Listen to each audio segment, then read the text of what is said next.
Hello super learners, हम शुरू करने जा रहे हैं class 11 physics chapter number 3 motion in a plane Maharashtra state board का। इससे पहले already chapter number 1 chapter number 2 एकदम डिटेल में मैंने कवर कर रखा है। डिस्क्रिप्शन में पूरे प्लेलिस्ट की लिंक होगी जो कि इसी चैनल पे है। बाय द वे, इस वीडियो पे आपको छोटा सा टारगेट दे रहा हूं कि आपको 10,000 लाइक्स कर देने हैं और कमेंट्स में अपना नाम लिख देना, जिससे मुझे पता चल जाए मेरा सुपर लर्नर कौन है। My name is Shubham Jha, educator by choice, a certified memory coach, a creative learner and हाँ तुम्हारा प्यारा भाई। अब सीधे इस चैप्टर को शुरू करते हैं।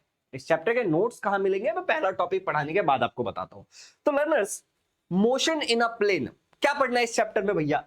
क्या पढ़ना है? तो हमें इस चैप्टर में कुल मिला के अगर तुम ध्यान से देखने जाओगे तो तुम्हारे टेक्स्ट बुक के अंदर इंट्रोडक्शन, उसके बाद रेक्टिलिनियर मोशन, फिर motion in two dimension, motion in a plane, फिर प्रोजेक्टाइल मोशन और लास्ट में यूनिफॉर्म सर्कुलर मोशन। कुल मिला के ये 5 पॉइंट से तुम्हारा चैप्टर ये बना हुआ है। सबके मैंने सब पॉइंट्स भी लिख दिए हैं और रंग बिरंगी बना दिया। तो आज के लेक्चर में मैं आपको ये 3 चीजों के बारे में डिटेल में पढ़ाऊंगा लेक्चर नंबर 1 में। फिर तुम एक्सपेक्ट कर सकते हो ये 3, 2, 4 ऐसे सो ऑन आता चला जाएगा। अब मेरे प्यारे बच्चों, बहुत ध्यान से समझने वाली कुछ निम्नलिखित बातें। एवरीडे मोशन, चैप्टर का नाम क्या है? Motion in a plane. तो अब सबसे पहले समझते हैं कि मोशन क्या होता है। तो देखो ध्यान से, we see object moving all around us. हम लोग अगर हमारे इर्द गिर्द आसपास चीजों को देखने जाएं तो हमें अलग अलग प्रकार के ऑब्जेक्ट मूविंग दिखाई देते हैं। जैसे एग्जाम्पल के लिए पत्ते गिर रहे हैं पेड़ में से, इंसान चल रहा है, गाड़ियां चल रही है। अब ये सारी चीजें होती है मोशन। मोशन का सिंपल और सादा अर्थ तो ये है कि change in the position of an object with time. समय के साथ क्या हो रहा है? किसी भी ऑब्जेक्ट का जो पोजीशन है हमारा, वो पोजीशन क्या हो जा रहा है? बदल जा रहा है। ऑब्जेक्ट विथ टाइम, समय के साथ पोजीशन में बदलाव आ रहा है। एक सिंपल एग्जांपल लेकर के थोड़ा सा मोशन को विस्तार से समझने की कोशिश करते हैं कि हमें चीजें ज्यादा क्लियर हो जाए। मान लो कि ये मेरा पॉइंट P है और इस पॉइंट P पे कोई एक बंदा खड़ा था। ठीक है, कुछ समय के बाद ये बंदा पॉइंट P से पॉइंट Q तक चला गया। इसने क्या किया? अपने पोजीशन को चेंज किया। लेट से यहां तक जाने में इसको time is equal to 2 second जितना समय लग गया। तो इसी चीज को मैं क्या कहता हूं? इसी चीज को मैं बोलता हूं कि मोशन हुआ है। रेस्ट किसको बोलेंगे? कि पॉइंट P पे था, 2 सेकेंड बाद भी पॉइंट P पे ही है। चलो, बहुत बढ़िया, हमें ये सारी चीजें क्लियर हो रही है, ये बहुत अच्छी बात है, बहुत खुशी की बात है। अब हम अगले कुछ एग्जांपल्स पे चलते हैं। तो यहां पे मैंने कुछ सिंपल एग्जांपल लिखे हैं आप लोगों के लिए। जैसे a toy car moving when pushed. तो एक छोटा सा बच्चा है मान लो, और वो छोटा सा बच्चा एक टॉय कार से खेल रहा है, और जब वो बच्चा उसको धक्का मारता है वो टॉय कार को, तो वो टॉय कार थोड़ी सी मूव कर जाती है, मोशन दिखाती है। एग्जाम्पल के लिए cricket ball hit by for a sixer. एक बंदा है जो क्रिकेट खेल रहा है, मार दे छक्का घुमा करके, ठीक है ना। An aeroplane flying from one place to another. एक एरोप्लेन है जो अभी इंडिया में है, थोड़ी देर बाद उड़ करके मान लो किसी दूसरे अमेरिका में चली गई, लंदन में चली गई, तो दूसरे कंट्रीज में चली गई। तो ये सारे एग्जांपल किस चीज के? बेसिकली मोशन के। तो मोशन को अगर मैं एकदम सिंपल रखने जाऊं आपके लिए कि भाई मोशन मतलब क्या होता है, एकदम सिंपल भाषा में बताओ भैया, तो मोशन का सिंपल सा मतलब है मूवमेंट। ओके, मोशन का एकदम सिंपल मतलब है मूवमेंट। ओके, कि किसी भी चीज का क्या हो रहा है, कोई भी प्रकार का कोई मूवमेंट हो रहा है, तो मैं कहता हूं भैया यहाँ पे मोशन हो रहा है। अब देखो, 2 चीजें हमें और अहम पढ़नी है पहले, ठीक है ना। मतलब ये चैप्टर को अगर हम एकदम सिंपल सादा बनाना चाहते हैं तो हमें 2 चीजें समझनी होगी, जिसमें पहला आता है काइनेमेटिक्स, ठीक है, और दूसरा आता है हमारा डायनेमिक्स। तो पहले काइनेमेटिक्स को समझते हैं। ये एक ब्रांच है काइनेमेटिक्स, किसका? फिजिक्स का, जो अभी हम पढ़ रहे हैं, जिसके अंदर हम स्टडी करते हैं किसके बारे में? मोशन के बारे में, लेकिन without considering the cause of the motion. हमें इस बात में कोई इंटरेस्ट नहीं है कि क्यों हुआ, हमें इस बात में इंटरेस्ट है कि क्या हुआ। समझ रहे हो? We are more interested in what. यहां पे अगर आपसे कोई पूछे कि भैया काइनेमेटिक्स में किस में तुम ज्यादा इंटरेस्टेड हो, तो you are more interested in what happened, why में इंटरेस्ट नहीं है। डायनेमिक्स की जब मैं बात करता हूं तो ध्यान से देखना, डायनेमिक्स में भी हम मोशन की स्टडी करते हैं, लेकिन कॉज के साथ स्टडी करते हैं कि भैया फोर्स लगा था, टॉर्क लगा था, एनर्जी लगी थी, क्यों हुआ। We are more interested in क्यों। तो एक कॉन्ट्रास्टिंग एग्जांपल लेके समझते हैं यहाँ पे, बहुत सिंपल, कि एक एग्जांपल लेते हैं। मतलब व्हाट हैपेंस में हमें ज्यादा इंटरेस्ट है काइनेमेटिक्स में, कि एक बॉल है जो गिरा, क्यों गिरा वी डोंट केयर, कहां से? 20 मीटर से, और उसको 2 सेकेंड लग गया ग्राउंड पे आने में। तो हम क्या कैलकुलेट करेंगे? What time, what displacement, what velocity, what acceleration. तो we are more interested in what वाला सारा का सारा पार्ट। अब देखो, वहीं पे डायनेमिक्स की अगर हम बात करें तो व्हाई डज इट हैपन, क्यों हुआ ये बॉल क्यों गिरा, it falls because of the gravitational force acting downward, जो नीचे की तरफ खींच रहा है। मतलब यहां पे ऐसे भी आप इसको समझ सकते हो कि जब मैं इस बॉल के एग्जांपल की बात करूं कि बॉल है जो ऊपर से नीचे की तरफ गिरा है, okay when I am talking about this ball वाला एग्जांपल, तो मैं कह रहा हूं कि 20 मीटर इसका क्या था, डिस्प्लेसमेंट हुआ है और इसको 2 सेकंड का टाइम लगा है। यहां पे मैं वेलोसिटी, टाइम, डिस्प्लेसमेंट, ये सब जब मैं वॉट वाली चीजें निकाल रहा हूं, एक्सेलरेशन निकाल रहा हूं, तो I am literally interested in what, kinematics, ठीक है ना, वॉट वाला पार्ट। लेकिन जब मैं बात करूं कि क्यों गिरा, due to the gravitational force जो कि डाउनवर्ड डायरेक्शन में खींच रहा है, तब मैंने बात की डायनेमिक्स की। ऐसे एक स्टैटिक्स भी होता है, उसके ऊपर थोड़ा सा रिसर्च करना। चलिए अब देखो टाइप्स ऑफ मोशन, बहुत सारे अलग अलग प्रकार के मोशन होते हैं, तुमने सुना होगा। हमें मोस्टली यहाँ पे रेक्टिलिनियर मोशन में ज्यादा इंटरेस्टेड है। तो मोशन को बेसिकली तुम 3 कैटेगरीज में बांट सकते हो सिंपल रखने के लिए। पहला वाला है रेक्टिलिनियर मोशन, जिसके बारे में हम विस्तार से पढ़ने वाले हैं।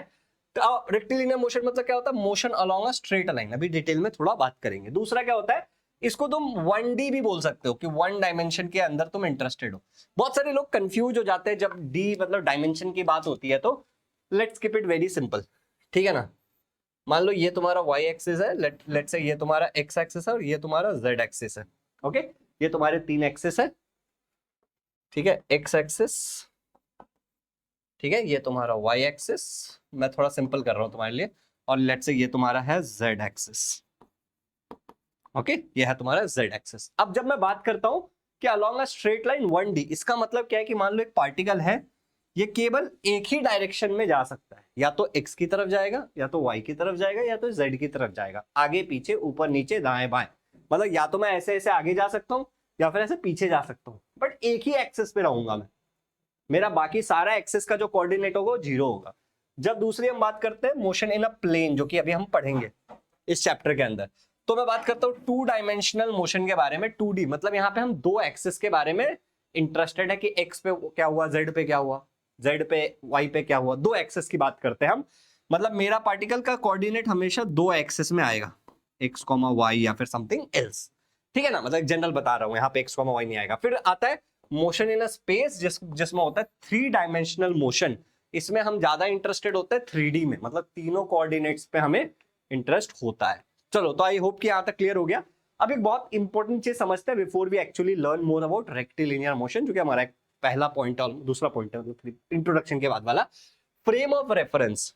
फ्रेम ऑफ रेफरेंस को तुम ऐसा समझो, Tang dang dang Tang dang, यहां देख रहा हूं, यहां देख रहा हूं, अरे समझ रहे हो, नहीं समझ रहे हो, समझाता हूं, देखो समझो।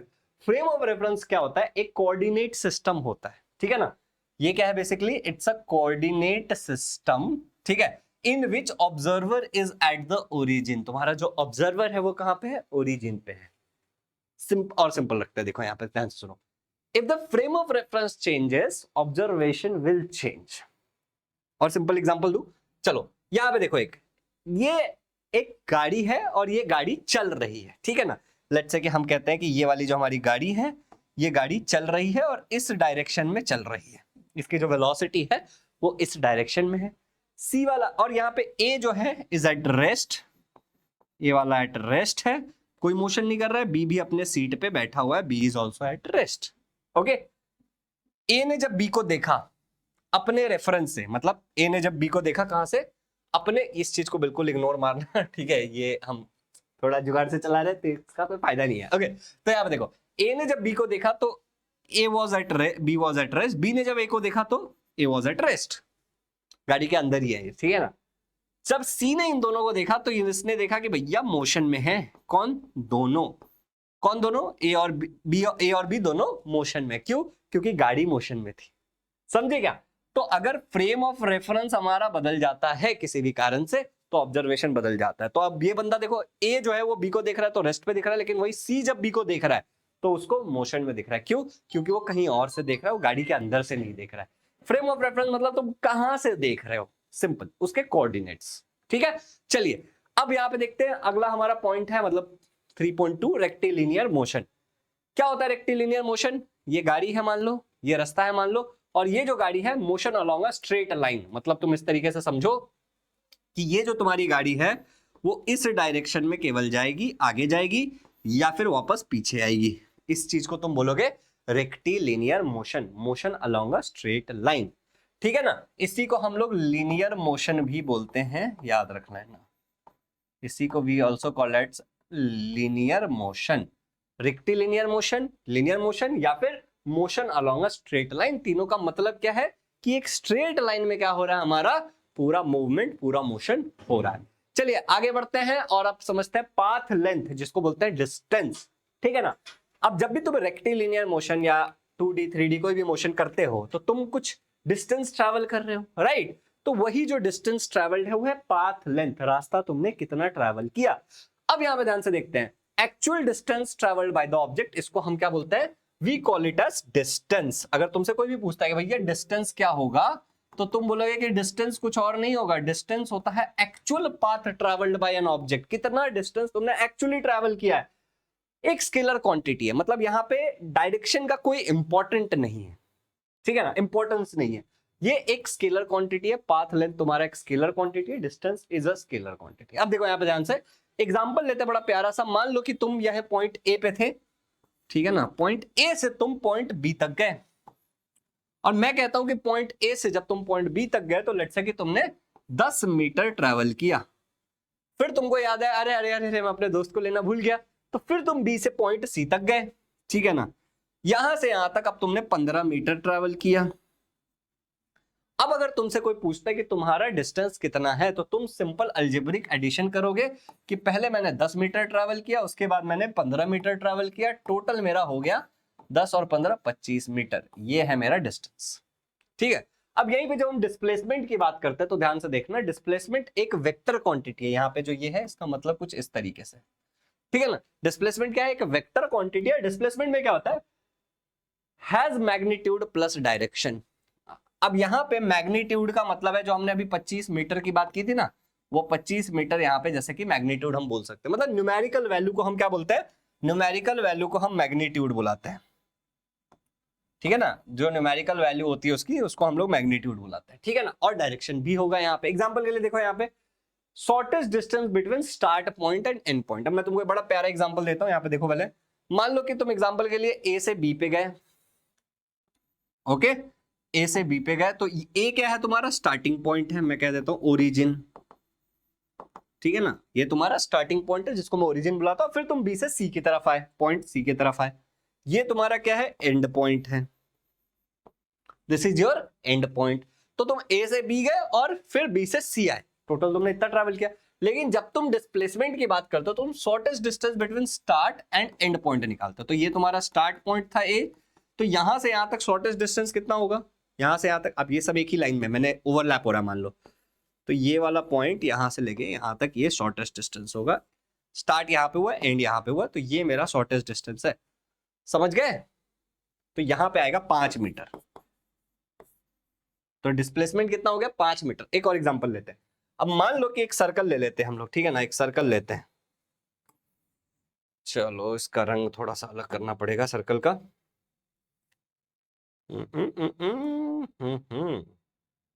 चलो ये सर्कल तो तुमको नहीं दिख रहा है ना, नहीं दिख रहा, चलो ठीक है, काम करता हूं मैं, दूसरा सर्कल ले लेता हूं।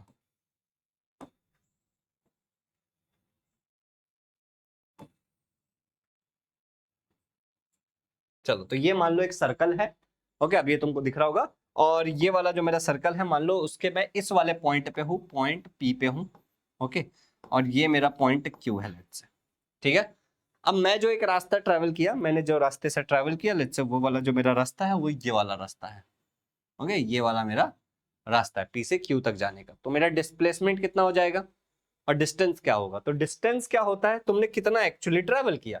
तो मैंने तो एक्चुअली ये पूरा पाथ ट्रैवल किया, तो ये पूरा आधा जो सरकमफरेंस है सर्कल का, हाफ सरकमफरेंस मेरा क्या हो जाएगा, ये पूरा मेरा डिस्टेंस हो जाएगा। लेकिन डिस्प्लेसमेंट होता है स्टार्टिंग पॉइंट और एंडिंग पॉइंट के बीच का शॉर्टेस्ट डिस्टेंस, जो कि स्ट्रेट लाइन बना के आता है।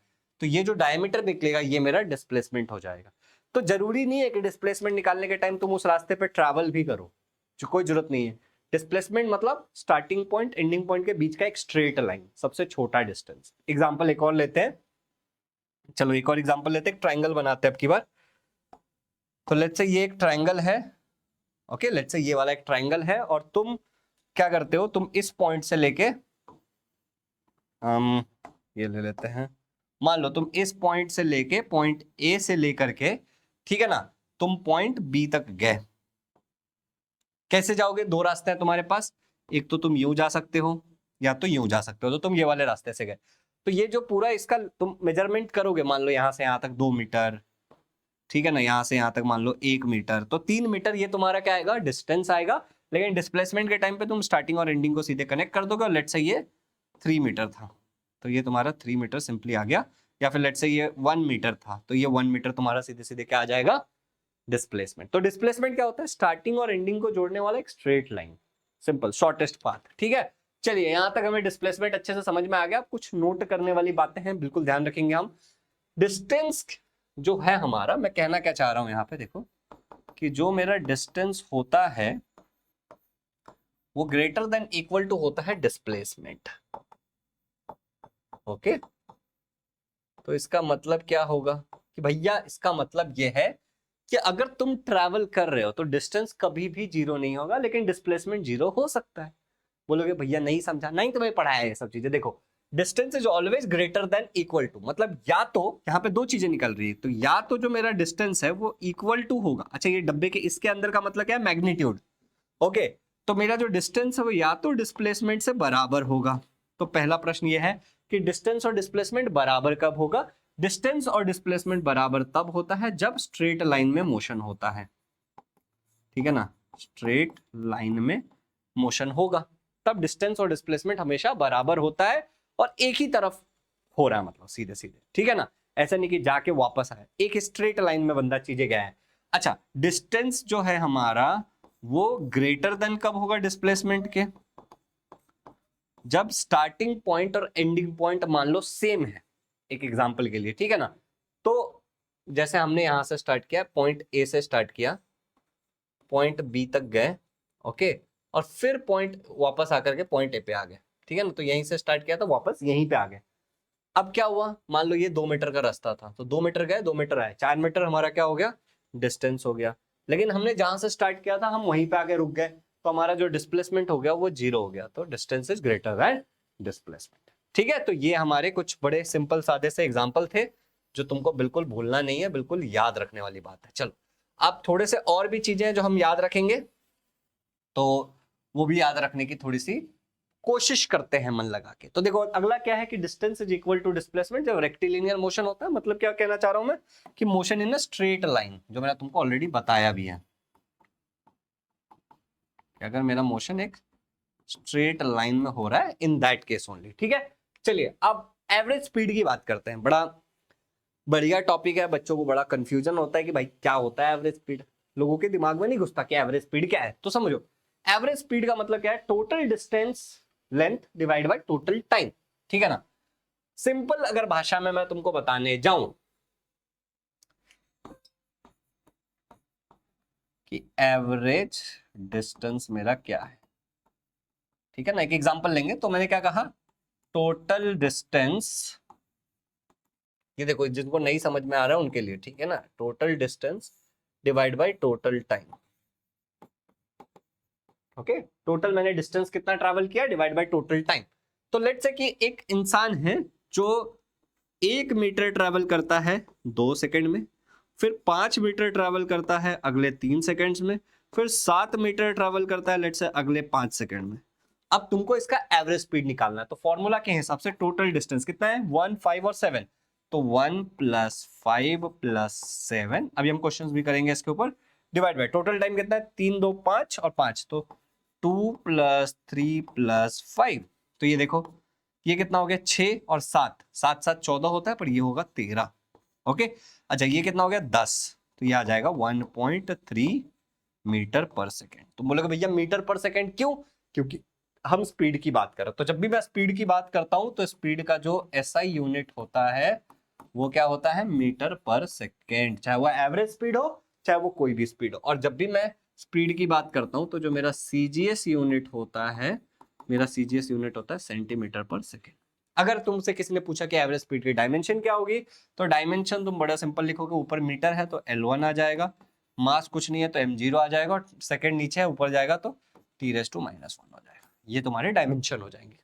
ठीक है, तो ये पूरा तुम्हारा एवरेज स्पीड। अब देखो एक और होता है एवरेज वेलोसिटी, कुछ नहीं वेलोसिटी वेक्टर क्वांटिटी होता है। अच्छा देखो ये जो हमारा है एवरेज स्पीड जो है हमारा, वैसे मैंने यहाँ लिखा नहीं, लेकिन एवरेज स्पीड जो हमारा था, एवरेज स्पीड एक स्केलर क्वांटिटी होगा, ठीक है, एवरेज स्पीड एक स्केलर क्वांटिटी होगा, ये भी हमें याद रखना है कि it is a scalar quantity. अब अगला देखो एवरेज वेलोसिटी, क्या है एवरेज वेलोसिटी? बहुत सिंपल सादा सा एग्जांपल है, वेक्टर क्वांटिटी है, ठीक है ना, सबसे पहले, क्योंकि इसके पास मैग्नीट्यूड और डायरेक्शन होता है।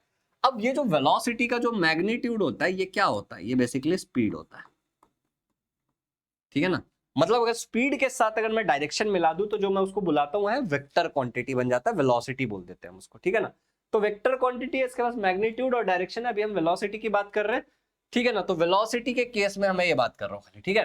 तो total displacement divide by total time. अब यहां पे देखो बस उतना ही अंतर आया कि मैंने डिस्प्लेसमेंट की बात कर ली कि टोटल डिस्प्लेसमेंट कितना हो रहा है मेरे गिवन टोटल टाइम के अंदर। तो देखो यहाँ पे ध्यान सब देखना, यहाँ पे देखो ये डेल्टा एस मतलब हो गया total displacement divide by delta time, ये मेरा हो गया टोटल टाइम। कैसे निकालेंगे हम? Final minus initial, final minus initial, total निकल जाएगा ना, इसमें चेंज निकल जाएगा, इसमें क्या हो जाएगा मेरा, इसमें मेरा चेंज निकल जाएगा, मतलब टोटल निकल जाएगा सिंपल भाषा में, ये भी मेरा चेंज निकल जाएगा इसमें से। तो बोलोगे भैया कुछ एग्जाम्पल बताओ, देखो समझो, इसका एग्जाम्पल लेते हैं हम लोग, कुछ सिंपल सादा सा एग्जांपल। चलो एक न्यूमेरिकल ही है 3.1, इसी को देखते हैं और इसी से हम चीजों को थोड़ा सा क्लियर करने की कोशिश करेंगे।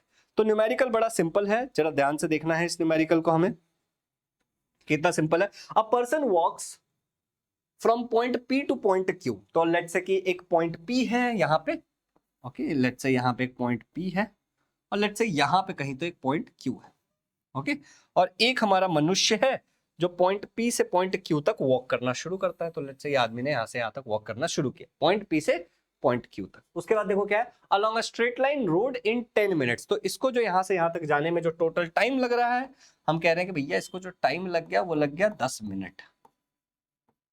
कोई दिक्कत? यहाँ तक तो बिल्कुल कोई दिक्कत नहीं होनी चाहिए।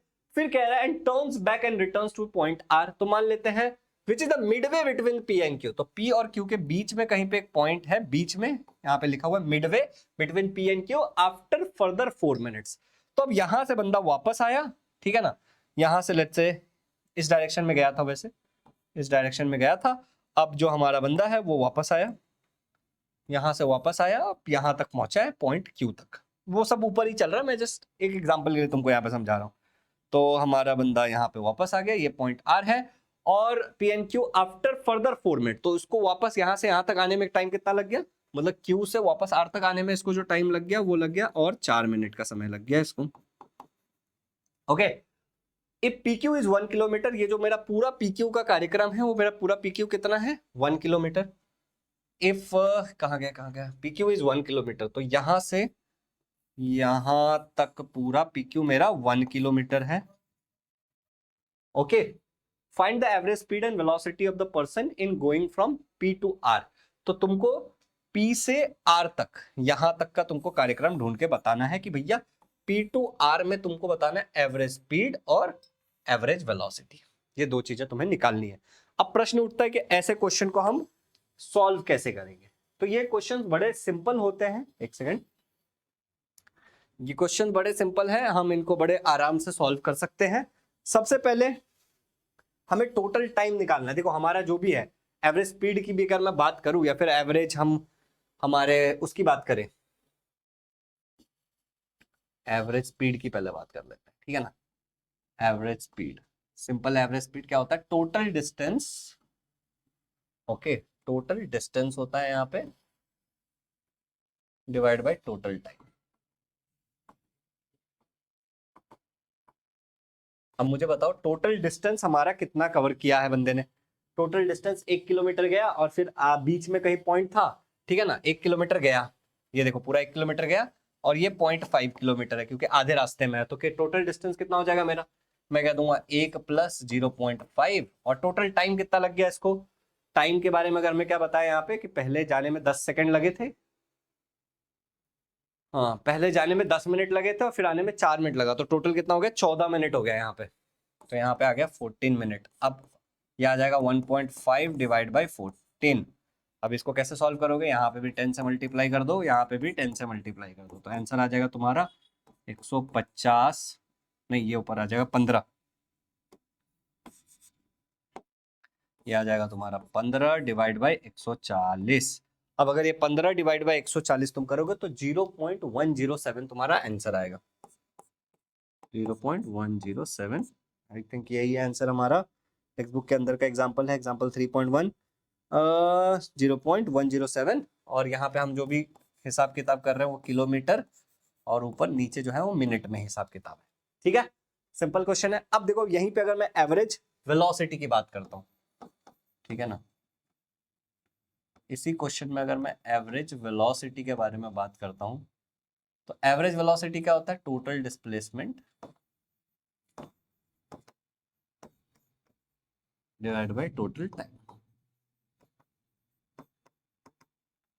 अब तुम मुझे बताओ कि टोटल डिस्प्लेसमेंट कितना हुआ है। जो हमारा एग्जांपल था उसमें टोटल डिस्प्लेसमेंट क्या हुआ, तो तुम बोलोगे स्टार्टिंग पॉइंट P था और मुझे R तक बंदा गया, इतना ही है ना टोटल डिस्प्लेसमेंट, क्योंकि ऐसे तो गया और फिर वापस घूम के आ गया, तो यही है ना टोटल डिस्प्लेसमेंट, आधा 0.5, तो 0.5, और टाइम तो उतना ही लगेगा उसको, 14 मिनट ही लगेगा, ठीक है ना, 14 मिनट। तो ये कितना हो जाएगा तुम्हारा, अब इसको डिवाइड करोगे तो इसको 10 से मल्टीप्लाई करोगे तो ये आ जाएगा तुम्हारा 5 डिवाइड बाई 140, और ये आंसर कितना आएगा, 5 डिवाइड बाई 140, 0.0357, 0.0357। अगेन ये भी आएगा तुम्हारा किलोमीटर पर मिनट में ही हिसाब किताब है इसका भी। ठीक है, तो भाई देखो कितना सिंपल क्वेश्चन था ये हमारे टेक्स्ट बुक के अंदर का। अब अगला क्वेश्चन देखते हैं, यहाँ पे एक और न्यूमेरिकल टाइप क्वेश्चन है। A car travels eight a speed of 50 kilometre per our, ठीक है ना, एक हमारी कार है जो 50 किलोमीटर प्रति घंटे के स्पीड से चलती है पहले 30 मिनट, फिर 30 किलोमीटर पर आवर के स्पीड से चलती है अगले 15 मिनट तक, और फिर 70 किलोमीटर पर आवर के स्पीड से चलती है अगले 45 मिनट तक। ठीक है ना, What is the average speed of the car, तुमको एवरेज स्पीड निकालना है। तो भाई सबसे पहले लिखो कि कार का तुम्हें लिखना है, पहली जो तुम्हारी मान लो स्पीड दी है, तो मान लो कि मैं कह देता हूँ स्पीड 1 कितना दिया है, स्पीड 1 दिया है मुझे 50 किलोमीटर, कितने टाइम के लिए चली, टाइम की अगर मैं बात करूँ, टाइम 1 की बात अगर मैं करूँ तो 30 मिनट की तक चली। अब 30 मिनट को मैं चाहिए तो घंटे में कन्वर्ट कर सकता हूँ, तो 30 मिनट का मतलब होता है आधा घंटा, 0.5 आवर। ओके, अच्छा उसके बाद बोला नेक्स्ट, मैं अगर S2 की बात करूं, एवरेज क्या निकालना है, स्पीड, ठीक है, S2 की बात करूं तो नेक्स्ट 15 मिनट के लिए 70 किलोमीटर पर आवर, 70 किलोमीटर चली है, और टाइम 2 जो है इसका वो है 70 किलोमीटर, 70, अरे सॉरी यार,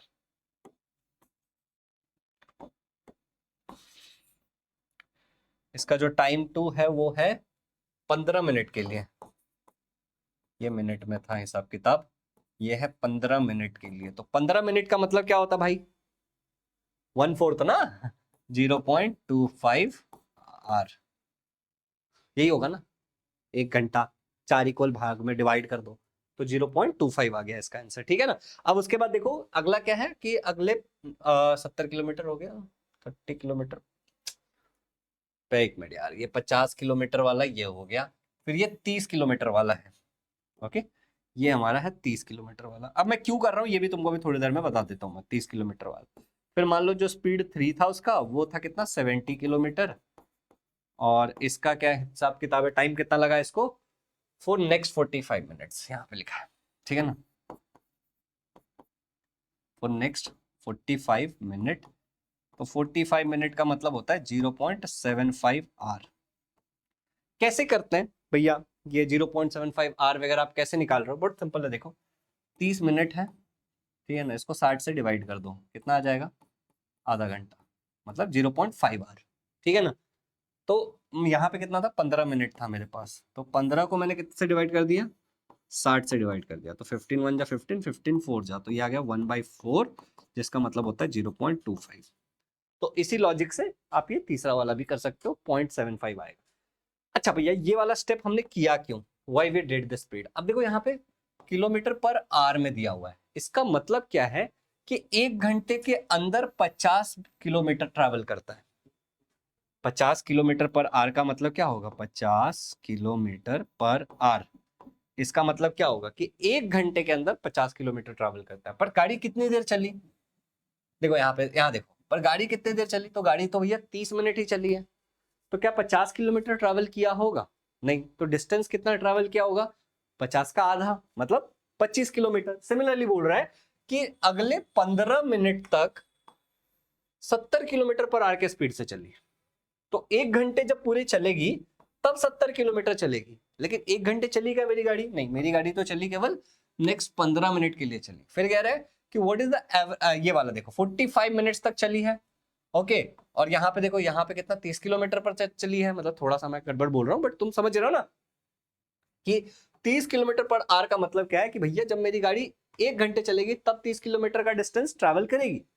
ठीक है ना? मैं थोड़ा वो बोर्ड में क्या हो रहा है ना, रिफ्लेक्शन आता है, तुमको भी दिख रहा होगा ऊपर की तरफ, तो दिखता नहीं है। ओके, एनीवे, सो ये क्लियर हो गया तुमको? तो क्यों हम ये कन्वर्ट कर रहे हैं?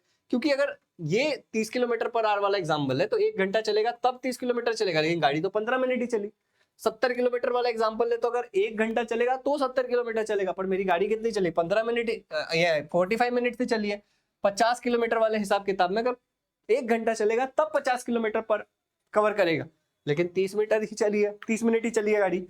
ठीक है, तो इसके हिसाब से अब तुमको क्या करना है, स्पीड का फॉर्मूला, एवरेज स्पीड का फॉर्मूला क्या था याद करो। यहां पे लिख देते हैं कि भैया average speed is equal to total distance divide by total time. अब बताओ, टोटल एवरेज ये क्या है? Total distance divide by total time. ठीक है, अब तुमको एक चीज निकालनी है कि एग्जैक्टली मेरी गाड़ी चली कितनी। देखो ये वाला जो यहाँ पे हमने सारा काम किया, अब मुझे एग्जैक्टली पता करनी है कि यहाँ पे मेरी गाड़ी कितनी चली। ठीक है, तो मैं यहाँ पे दूसरा कलर का पेन लेता हूँ और तुमको बताता हूँ कि स्पीड का फॉर्मूला क्या था। Speed is equal to distance divide by time. ठीक है, speed is equal to distance divide by time. तो स्पीड तुम्हें पता है कितना है? 50। समझना, ठीक है, कैसे निकाल रहा हूं मैं। टाइम कितना दिया तुमको? डिस्टेंस तुम्हें नहीं पता कि कितना ट्रेवल किया। टाइम तुम्हें दिया है 30 मिनट्स। ठीक है ना? तो अगर 30 मिनट्स की बात करें तो 0.5। ओके, अब यहां से तुम डिस्टेंस निकाल सकते हो। डिस्टेंस क्या निकलेगा तुम्हारा? डिस्टेंस तुम्हारा निकलेगा सीधे सीधे 50 को मल्टीप्लाई कर दो 0.5 से। तो 50 को 0.5 से मल्टीप्लाई करोगे तो डिस्टेंस कितना हो जाएगा? 25 किलोमीटर। तो पहला हमारा डिस्टेंस कितना निकला इसके लिए? 25 किलोमीटर ट्रैवल किया है आधे घंटे में। तो यहाँ पे लिख देते हैं आप कि भैया पहला वाला जो मेरा निकला वो निकला 25। अब इसी तरीके से दूसरा वाला निकालना पड़ेगा। चलो, अब दूसरे वाले के लिए मैं अलग कलर ले लेता हूँ फिर से। तो दूसरे वाले में क्या है? फिर से वही formula, speed is equal to distance divide by time. तो डिस्टेंस का फॉर्मूला क्या निकलेगा? Distance is equal to speed into time. अब हम सीधे ये फॉर्मूला यूज करेंगे, स्पीड इनटू टाइम। स्पीड कितना है भाई? दूसरे वाले में हमारा स्पीड कितना है? 30 का हमारा स्पीड है। कितनी देर तक हम ट्रैवल कर रहे हैं? 0.25 के लिए हम ट्रैवल कर रहे हैं। तो इसका आंसर क्या आएगा? 7.5 किलोमीटर। इसका आंसर आ जाएगा 7.5 किलोमीटर। सिमिलरली अब तीसरे के लिए निकालते हैं कि हमारा डिस्टेंस कितना है। तो डिस्टेंस का फॉर्मूला क्या निकाला था हमने? स्पीड इनटू टाइम एडजस्ट करके सीधे सीधे। ठीक है, तो अब डिस्टेंस कितना ट्रैवल किया तीसरे केस में? 70 किलोमीटर। स्पीड कितना था हमारा? 70 किलोमीटर का। और टाइम हमने कितना ट्रैवल किया? 0.75 के लिए। ओके, तो यहाँ पे इसका कैलकुलेशन करके आएगा 52.5 किलोमीटर। 52.5 किलोमीटर, ये तुम्हारा आ गया तीसरा वाला। समझे? तो पहला कितना है? दूसरा 7.5 और 52.5। तो 7.5 प्लस 52.5 और टाइम तुम्हें पता ही है, सारा जोड़ दो। 0.5 प्लस 0.25 प्लस 0.75। तो ये तुम्हारा फाइनल आंसर तुमको निकालना है। इसके बाद जो क्या आएगा? 85 डिवाइड बाय 1.5। 85 divide by 1.5। और अब तुम इसको कैसे कर सकते हो? इसको 10 से मल्टीप्लाई कर लो, यहाँ पे भी 10 से मल्टीप्लाई करना पड़ेगा। तो ये हो जाएगा 850, ये हो जाएगा नीचे 15। सिंपली तुम 15 के टेबल में भी इसको निकाल सकते हो, क्योंकि 0 और 5 है तो तुम निकालो। 5 3 जा 15, ये हो जाएगा 5 1 जा 5, 6 7 8, 3 बचा तो 5 7 जा 35 और यहाँ पे आ जाएगा 0। ठीक है ना? तो 170। और तुम फर्दर इसको डिवाइड करते चलोगे तो आएगा 56.66 किलोमीटर। तो तुम्हारा जो ये आया 56.66 किलोमीटर पर आवर, क्योंकि तुमने सबको आवर्स में कन्वर्ट कर लिया था। अब यहाँ पे इस क्वेश्चन में बच्चे अटकते कहाँ हैं? बहुत सिंपल है। पहला सब बच्चों को ये नहीं समझ में आता कि हमने मिनट्स को क्यों कन्वर्ट किया आवर्स में। बच्चे पहले यहाँ पे अटकते कि भैया हमने मिनट को कन्वर्ट क्यों किया आवर में, और दूसरा बच्चे इसमें अटकते कि भैया हमने डिस्टेंस यहाँ पे निकाला कैसे। तो सिंपल है, याद रखना, स्पीड का फॉर्मूला क्या था? Distance divide by time. तो डिस्टेंस क्या हो जाएगा? डिस्टेंस हो जाएगा जो भी तुम्हारा स्पीड है मल्टीप्लाई बाई टाइम। समझे? मतलब अगर तुम्हें कोई इंसान ये कहता है कि मैं 75 किलोमीटर प्रति घंटे के स्पीड से चलता रहा आधे घंटे तक, तो मैंने कितना डिस्टेंस ट्रैवल किया है? कैसे निकालोगे? सिंपल हिसाब किताब है भाई साहब इसका, कि भैया speed is equal to distance divide by time. ठीक है ना? सामने वाला स्पीड बोल रहा है 75 किलोमीटर पर आवर, तो 75 हो गया स्पीड। डिस्टेंस हमको नहीं पता तो डी को डी ही रहने देंगे। टाइम कह रहा आधा घंटा, जिसका मतलब होता है आधा घंटा मतलब होता है 0.5, राइट। अगर मैं इसको डिवाइड करूंगा तो ये मेरा आंसर आ जाएगा सीधे सीधे, जैसे हमने निकाला है। चलो देखो और एक क्वेश्चन है, देखो यहाँ पे एरोप्लेन, ये वाला तुम होमवर्क करके देखना क्या है क्वेश्चन। देखो बहुत सिंपल है। An aeroplane run 500 metre and takes off. तो मतलब एक एरोप्लेन है जो 500 मीटर ऐसे चलती है और फिर उड़ जाती है।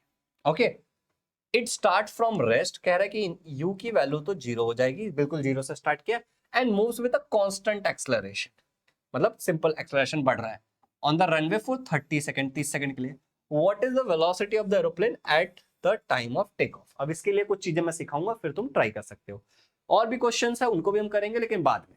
अब बात करते हैं इंस्टेंटेनियस स्पीड की। क्या होता है इंस्टेंटेनियस स्पीड? बहुत simple, instantaneous speed is the speed of an object at given instant time t। बहुत सिंपल एग्जांपल से मैं समझाता हूं तुमको।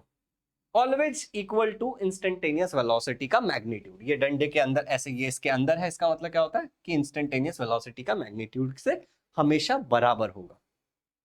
स्पीड क्या होता है? स्पीड अपने आप में वेलोसिटी का मैग्नीट्यूड है, ये बात याद। चलो अब यहाँ पे इसके पीछे का मैं एक्सप्लेनेशन तुमको यहाँ पे दूंगा, बट उससे पहले ध्यान से देखो। तुम एक कार चला रहे हो और कार में तुमको दिख रहा है कि भैया ये मेरी स्पीड है, लेट्स से 230 किलोमीटर प्रति घंटे की स्पीड से तुम अभी चल रहे हो।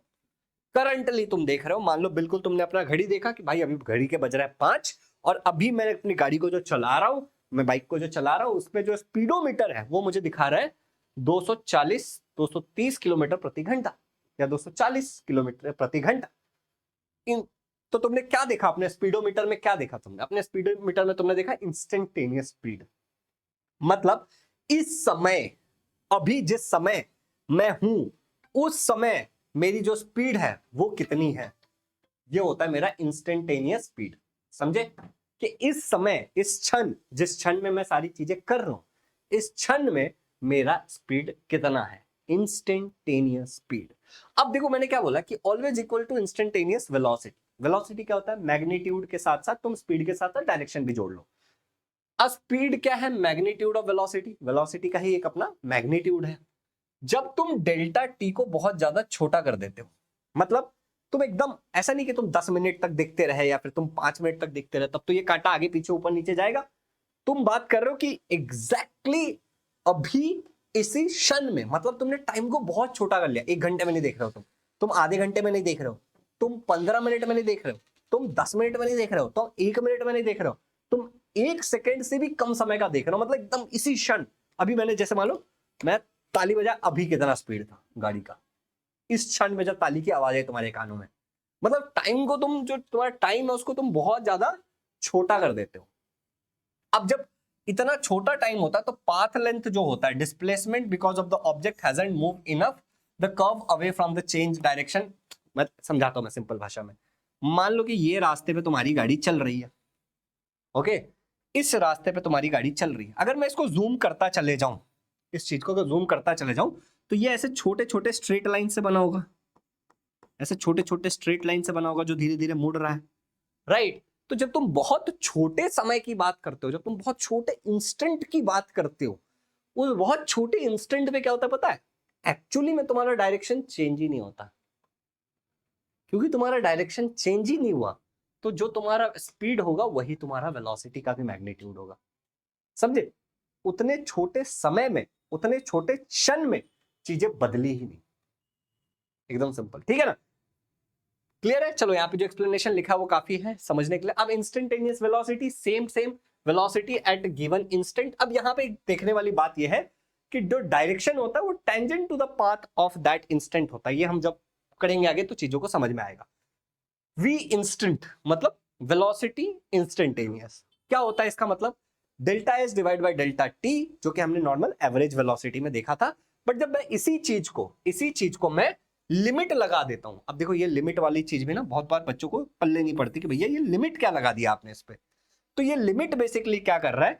कह रहा है कि बहुत छोटे समय के लिए टी की वैल्यू को घटाते घटाते टेंड्स टू जीरो कर दो एकदम। 1 घंटा नहीं, 2 घंटा नहीं, 3 घंटा नहीं, टी की वैल्यू को एकदम जीरो कर दो। ये यहाँ पे ये हमारी लिमिट कहने की कोशिश करता है। तो वी इंस्टेंट क्या हो जाएगा? ds by dt। अब यही चीज को तुम अगर ये पूरे कार्यक्रम को अगर तुम बिना लिमिट के लिखना चाहते हो तो derivative of s divide by derivative of t, मतलब ds by dt, derivative of s derivative of t नहीं, ds with respect to dt। Okay, displacement है, टाइम है, और ये जो d है ये रिप्रेजेंट कर रहा है बहुत छोटे समय के लिए। समझ आया? तो जब तुम ये करोगे तो तुमको वेलोसिटी मिलेगा, rate of change of displacement divide by time, और उस पर्टिकुलर इंस्टेंट का मिलेगा। इसके लिए हम उसको इंस्टेंटेनियस वेलोसिटी कह रहे हैं। काफी आसान है, राइट? चलो अब आगे बात करते हैं एवरेज एक्सेलरेशन। मतलब वही हमारा नॉर्मल एक्सेलरेशन होता है, rate of change of velocity, it's a vector quantity, कि हमारा वेलोसिटी किस तरीके से बदल रहा है उसको हम बोलते हैं एवरेज एक्सेलरेशन। मतलब तुम क्या करते हो? Velocity final minus velocity initial divide by time final divide minus time initial. मतलब सिंपली बोलूं तो मैं velocity, change in velocity divide by change in time. Okay, क्या होता है ये? dv by dt। अगर मैं यहाँ पे बात करूं तो change in velocity divide by change in time. अब यहाँ पे ये एरो दिखाने का मतलब क्या है कि वेलोसिटी भी एक वेक्टर क्वांटिटी है, एक्सेलरेशन भी अपने आप में एक वेक्टर क्वांटिटी है। देखो, direction along change in velocity, जो डायरेक्शन होगा एक्सेलरेशन का वो भी एग्जैक्टली टेंजेंशियल होगा, क्योंकि जिस तरीके से वेलोसिटी बदल रहा है उसी तरीके से एक्सेलरेशन बदलेगा। अब इंस्टेंटेनियस एक्सेलरेशन क्या होता है? भाई साहब वही हिसाब किताब है इसका कि एक्सेलरेशन एट गिवन इंस्टेंट, जो इस समय क्या एक्सेलरेशन है। मतलब मान लो कि तुम गाड़ी चला रहे थे, तुमने अचानक से डिसाइड किया भाई अब गाड़ी को भगानी है, एकदम फास्ट एंड फ्यूरियस कर देनी है अब गाड़ी की, तो तुमने एक्सेलरेटर दबाया, उस क्षण में गाड़ी खट से भागेगी। तो कुछ नहीं, नॉर्मल जो तुम्हारा एक्सेलरेशन था उसी पे dv बाई dt क्या था तुम्हारा? ये एक्सेलरेशन था, इसी पे तुम लिमिट लगा दोगे तो तुम्हारा हो जाएगा इंस्टेंटेनियस एक्सेलरेशन। ये तुम्हारा इंस्टेंटेनियस एक्सेलरेशन दे देगा। ओके, सो आई होप कि आई एम ऑडिबल। सो बच्चों वापस से रिकॉर्ड कर रहा हूँ। एक्चुअली गणपति का फेस्टिवल था, विसर्जन वाला दिन था जब मैं रिकॉर्ड कर रहा था और काफी सारे लोग आ गए थे, सो आई कुडंट कंप्लीट। तो अब टी शर्ट बदल करके आगे की चीजों को रिकॉर्ड कर रहा हूँ। चलिए स्टार्ट करते हैं फिर, ठीक है? तो अगला जो हमारा टॉपिक है जो हमें पढ़ना है दैट इज ग्राफिकल स्टडी। अब जितना मैं समझता हूँ कि ग्राफिकल स्टडी बहुत सारे बच्चों को थोड़ा सा हार्ड सा लगता है, लेकिन ट्रस्ट में ग्राफिकल स्टडी बहुत ज्यादा आसान हो जाएगा अगर आप ये समझ लेते हो कि इसमें आपको केवल 2 चीजें करनी होती है। एक, आपको स्लोप ऑफ द कर्व निकालना होता है, और दूसरा जो आपको निकालना होता है that is area under the curve. ठीक है, दोनों चीजों को अगर आप सिंपली समझ जाओगे तो ये वाला टॉपिक भी आपके लिए बहुत आसान हो जाएगा, और विद प्रैक्टिस आप कॉम्प्लेक्स क्वेश्चन को भी सॉल्व कर पाओगे। तो एक काम करते हैं, सीधे स्टार्ट करते हैं कि पहले समझते हैं कि हम ये जो स्लोप की बात करें, स्लोप क्या होता है।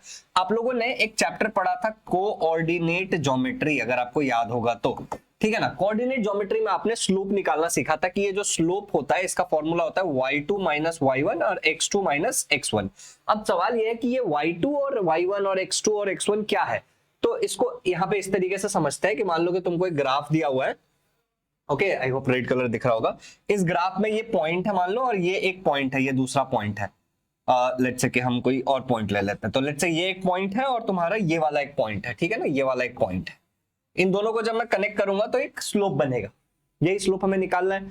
अब अगर मैं इस पॉइंट को यहाँ पे टटा करके देखूं तो इसकी कुछ एक्स एक्सिस की वैल्यू होगी, लेट्स से 3 है। ऐसे टटा करके देखो तो लेट्स से यहाँ पे 4 है, ठीक है? इसकी कोई y एक्सिस की वैल्यू होगी, राइट? कि ये पॉइंट x, y की अगर मैं वैल्यू निकालने जाऊं तो x is 3 and y is 4। Okay, अच्छा, सिमिलरली ये भी पॉइंट की कुछ वैल्यू होगी। अगर मैं यहाँ पे टटा करके यहाँ पे देखूं तो शायद लेट्स से 1 होगा, ओके? टटा यहाँ पे देखो तो मान लो लेट्स से 2 होगा। तो इसकी भी एक्स एक्सिस और वाई एक्सिस पे अपनी कुछ वैल्यू है, तो मैं कहता हूं ये वाला पॉइंट है 1,2।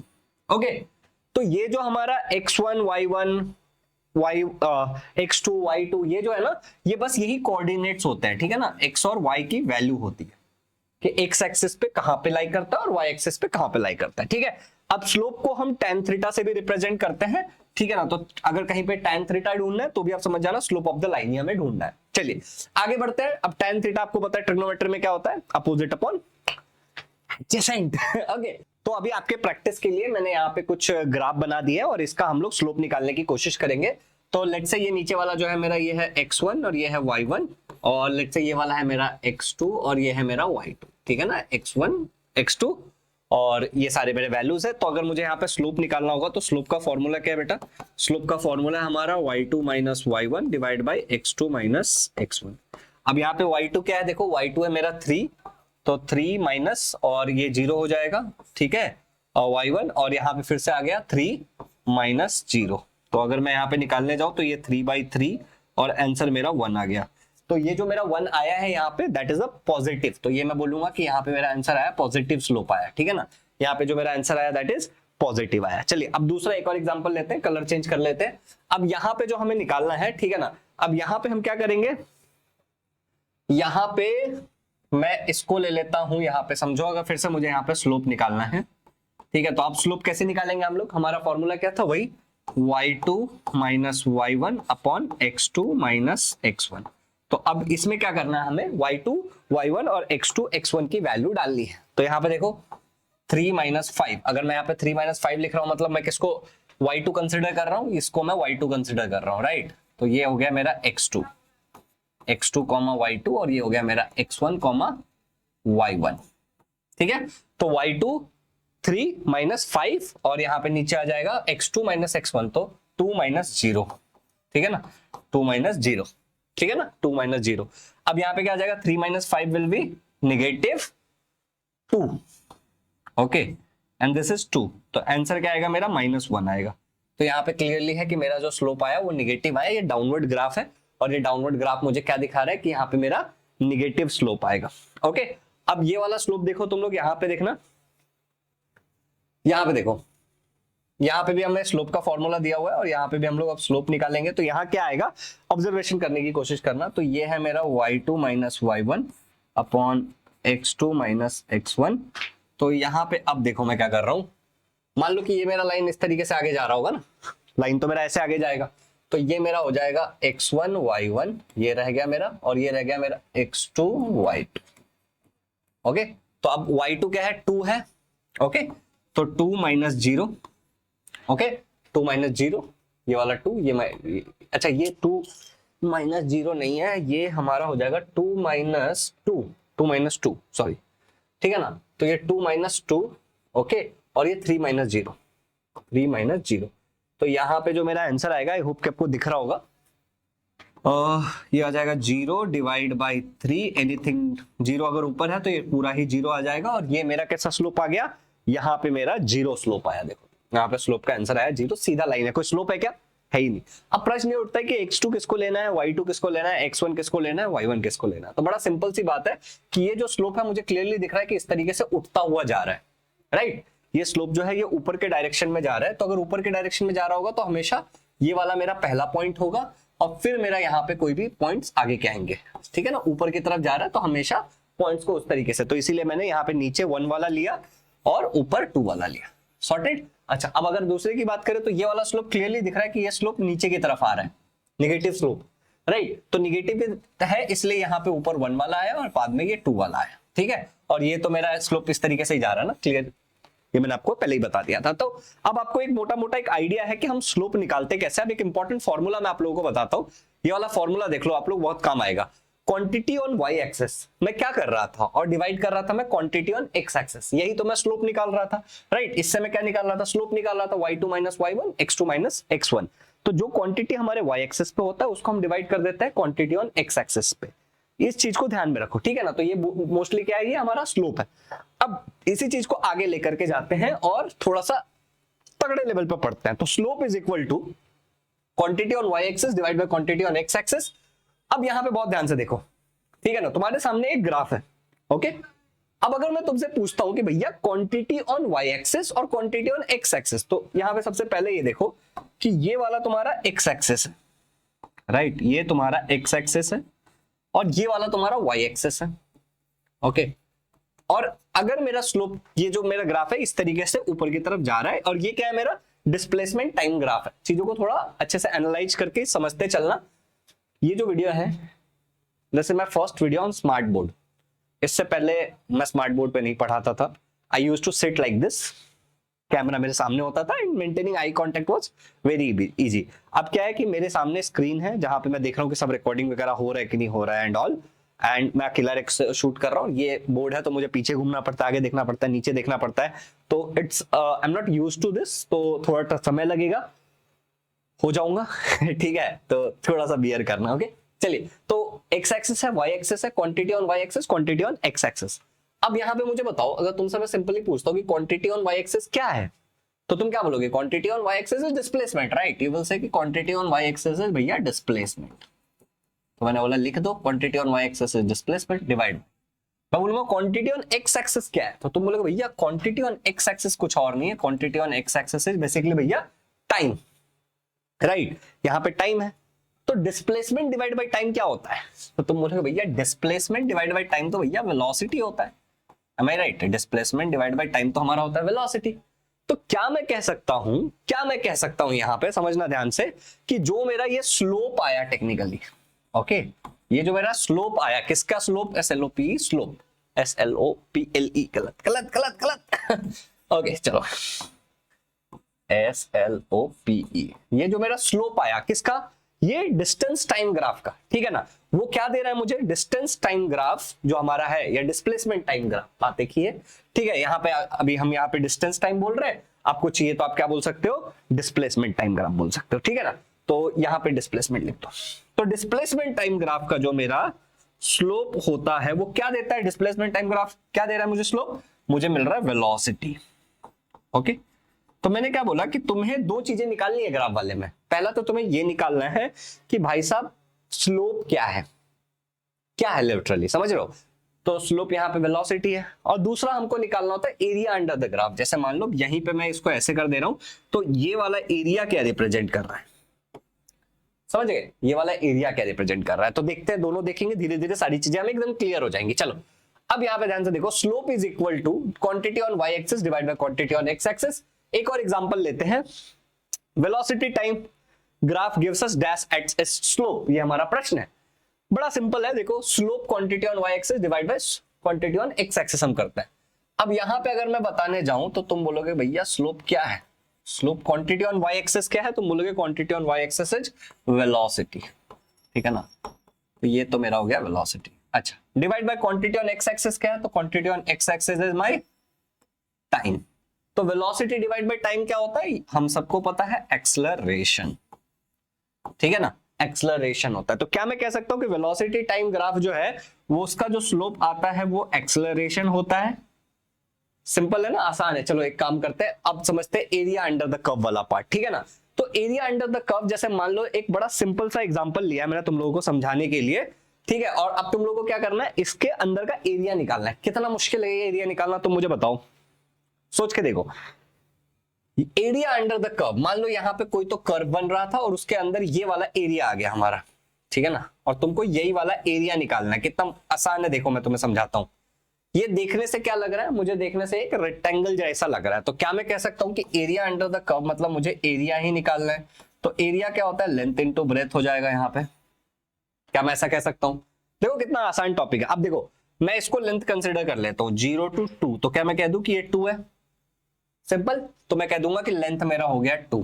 अच्छा, ब्रेथ की बात करते हैं, तो ये मेरा ब्रेथ हो जाएगा यहां से यहां तक, जो कि ये भी सेम ही है ना, राइट? तो मैं कह दूंगा ये कितना दिख रहा है मुझे? ये 3 दिख रहा है, ठीक है ना? ये देखो, ये मुझे 3 सा दिख रहा है, तो मैं कह दूंगा ये मेरा आ गया 3। तो मैं कह दूंगा ब्रेथ आ गया मेरा 3, 3 2 जा 6। एरिया होता है मीटर स्क्वायर, यहाँ पे कुछ यूनिट नहीं दिया हुआ है, तो हम सिंपली बोल देंगे 6 यूनिट। समझ गए? या फिर छोड़ो, ये लिखने की जरूरत ही नहीं है, यूनिट होगा, यूनिट स्क्वायर होगा, इतना मगजमारी अभी नहीं। एरिया अंडर द कर्व निकालना कितना मुश्किल लगा तुम्हें? मेरे हिसाब से तो बहुत ज्यादा आसान लगा होगा। अब चलो, अब हम समझते हैं एक और चीज, एक्चुअल ग्राफिकल एरिया। ये यही हमारा कुछ और नहीं है, यही हमारा एक्चुअल ग्राफिकल एरिया है, ठीक है ना। ये ग्राफ के अंदर का देखो, और डिटेल में समझते हैं इस चीज को, ठीक है, कि और ज्यादा आसान हो जाए। तो समझो, एक्चुअल ग्राफिकल एरिया में हम क्या करेंगे, हम करेंगे quantity on x axis multiply by quantity on Y axis. समझो क्या करेंगे हम लोग, ये फॉर्मूला हमेशा क्या यूज करेंगे, quantity on x axis multiply by quantity on Y axis. इससे हमें क्या पता चलेगा, ये तुम्हें थोड़ी देर में पता चल जाएगा, ठीक है, कि इससे हमें क्या पता चलेगा। तो देखो, चलो देखते एग्जांपल के लिए। ये एक बड़ा प्यारा सा ग्राफ है, नॉट कॉम्प्लिकेटेड। और अगर तुम यहाँ पे देखोगे तो ये एक्स एक्सिस है, ये वाई एक्सिस है। ओके, ये तुम्हें दिया हुआ है एक्स एक्सिस और ये तुम्हें दिया हुआ है वाई एक्सिस, और अब तुम्हें बस इसकी वैल्यू निकालनी है। तो एक्चुअल ग्राफिकल एरिया में तुम क्या करते हो, मैं तुम्हें क्या बताया था, क्वांटिटी ऑन एक्स एक्सिस। तो एक्स एक्सिस पे तुम्हें क्या क्वांटिटी दिख रही है बेटा, और क्वांटिटी ऑन वाई एक्सिस, तुम्हें वाई एक्सिस पे क्या क्वांटिटी दिख रही है। तो मैं तो यहाँ पे क्लियरली देख पा रहा हूं कि यहाँ पे दो ट्राइंगल्स हैं। ये एक ट्राइंगल हो गया, ठीक है ना, ये दूसरा ट्राइंगल हो गया, और मुझे एक्चुअल ग्राफिकल एरिया निकालना है इसके अंदर का। तो मैं बोलूंगा ये दोनों ट्राइंगल है, तो मैं कह दूंगा half into base into height. फिर से मैं जोड़ दूंगा, ऐड कर दूंगा, फिर से दूसरा भी ट्राइंगल है, तो half into base into height, ठीक है ना। अब half into base into height में वैल्यू डालो। तो मुझे पहले वाला ले लो, हाफ इंटू, पहले वाले का बेस कितना दिख रहा है, पहले वाले का बेस मुझे दिख रहा है 3, तो मैं कह दूंगा यहाँ पे हो गया 3 मल्टीप्लाई बाय पहले वाले का हाइट कितना दिख रहा है। देखो हाइट तो दोनों का सेम ही है, मोर और लेस, वो मुझे क्लियरली दिख रहा है, यहाँ पे 4 है, तो ये हाइट यहाँ पे 4 आ जाएगा। तो मैं कह देता हूँ यहाँ पे 4 आ गया, प्लस दूसरे वाले का ले लेते हैं, हाफ इंटू बेस। अब दूसरे वाले का बेस यहाँ से 3 से 5, तो मैं बोलूंगा 3 से 5 कितना आएगा, 2 आएगा। तो मैं कह दूंगा यहाँ पे आ गया मेरा 2 मल्टीप्लाई बाय, अरे half into base into height, ये मल्टीप्लाई है, ठीक है ना, ये मल्टीप्लाई है। अच्छा, हाइट कितना है, इसका भी 4 ही है। अब देखो यहाँ पे 2 1 जा 2, 2 2 जा 4, तो ये आ जाएगा 3 2 जा 6 आ जाएगा तुम्हारा, प्लस अब ये देखो 2 2 कैंसिल, ये आ गया 4, तो ये 6 प्लस 4 कितना आ गया, 10 आ गया। तो एक्चुअल ग्राफिकल एरिया हमने कितना निकाला, इसका 10 निकाला। कोई दिक्कत है ना, आसान, कोई मुश्किल काम तो है नहीं एक्चुअल ग्राफिकल एरिया निकालना। चलो एक और रियल एग्जांपल लेते हैं। यहाँ पे देखो, अब इस वाले में भी तुमको क्या दिख रहा है, एक रेक्टेंगल सा दिख रहा है, तुमको निकालना है एक्चुअल ग्राफिकल एरिया। तुम्हें करना क्या है इसमें, quantity on x axis multiply by quantity on Y axis, यही तुम्हें करना है। और तुम्हें बताना है कि जो यहाँ पे एरिया अंडर द ग्राफ जो है वो क्या रिप्रेजेंट कर रहा है, दो चीजें यहाँ पे। तो चलो सिंपल सा फॉर्मूला था, फॉर्मूला का वैल्यू डालते हैं और निकालते हैं।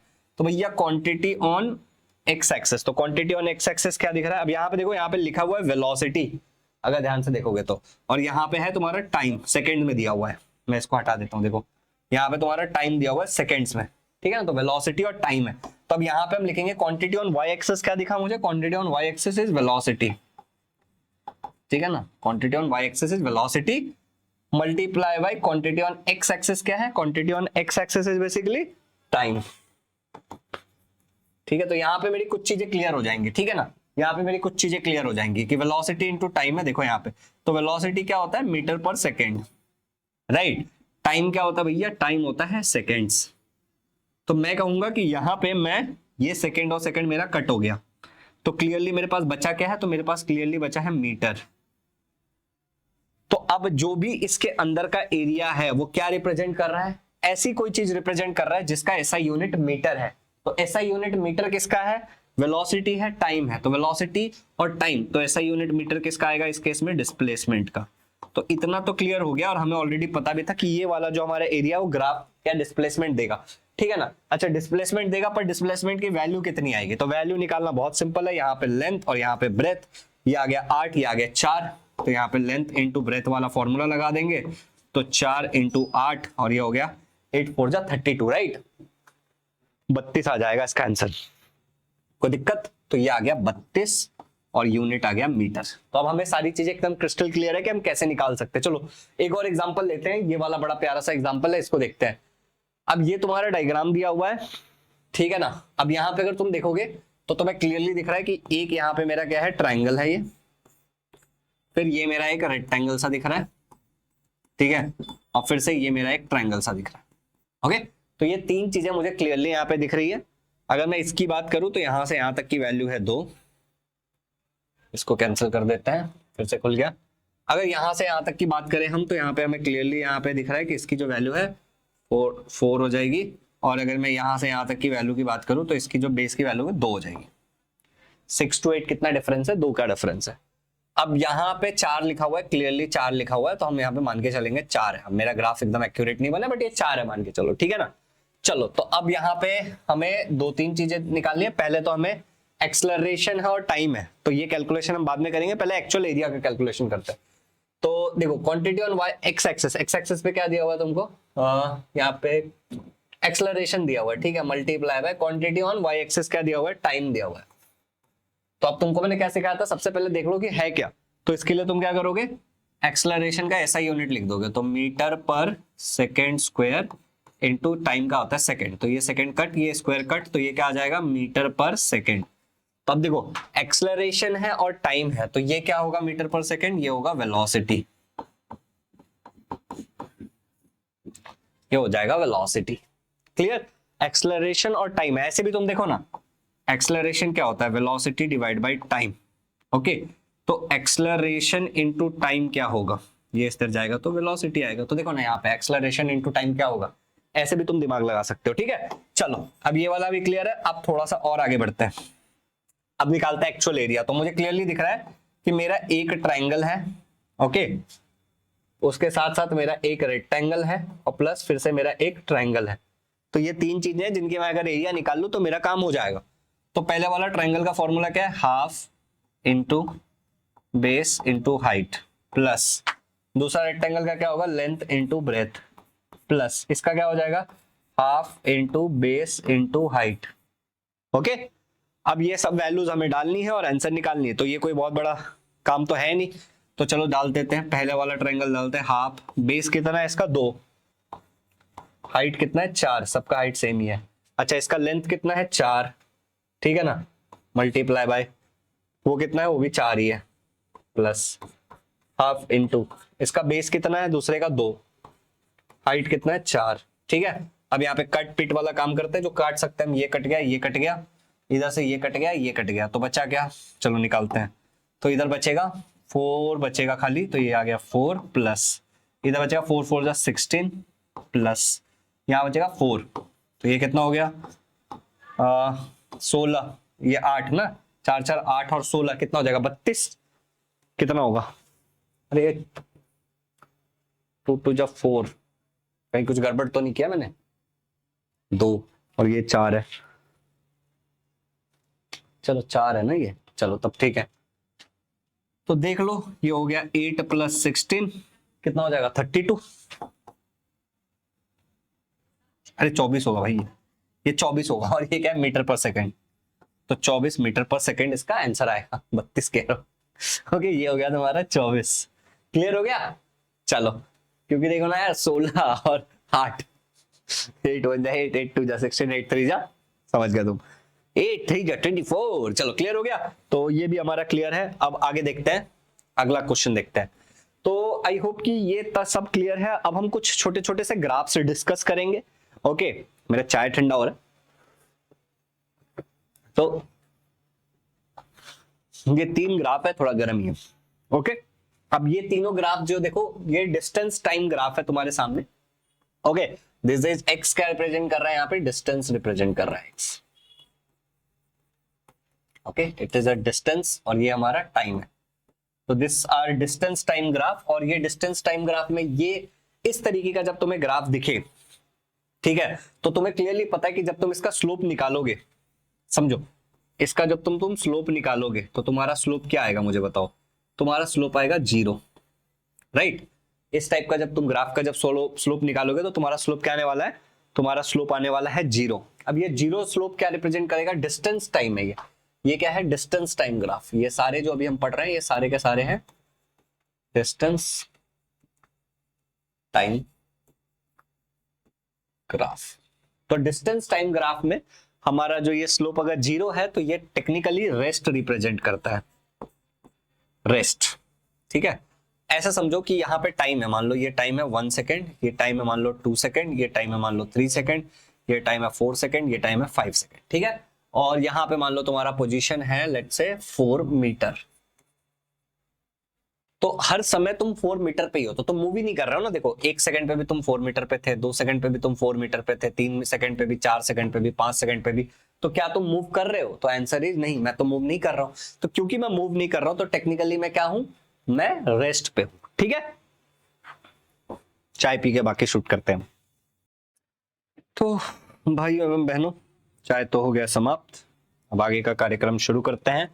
कुर्सी को हटाते हैं। टाइम लगता है रिकॉर्डिंग में, तुम लोग डिमांड करते हो कि भैया ये चाहिए वो चाहिए, चीजों में लग जाता है इनफ समय। ठीक है, तो अब स्टार्ट करते हैं। होप की रिकॉर्डिंग हो रही है। नाइस। तो भाई पोजीशन टाइम ग्राफ में जो हमने बात किया कि अगर स्लोप का वैल्यू अगर हमारा क्या है, 0 है, तो बेसिकली इट क्या रिप्रेजेंट कर रहा है?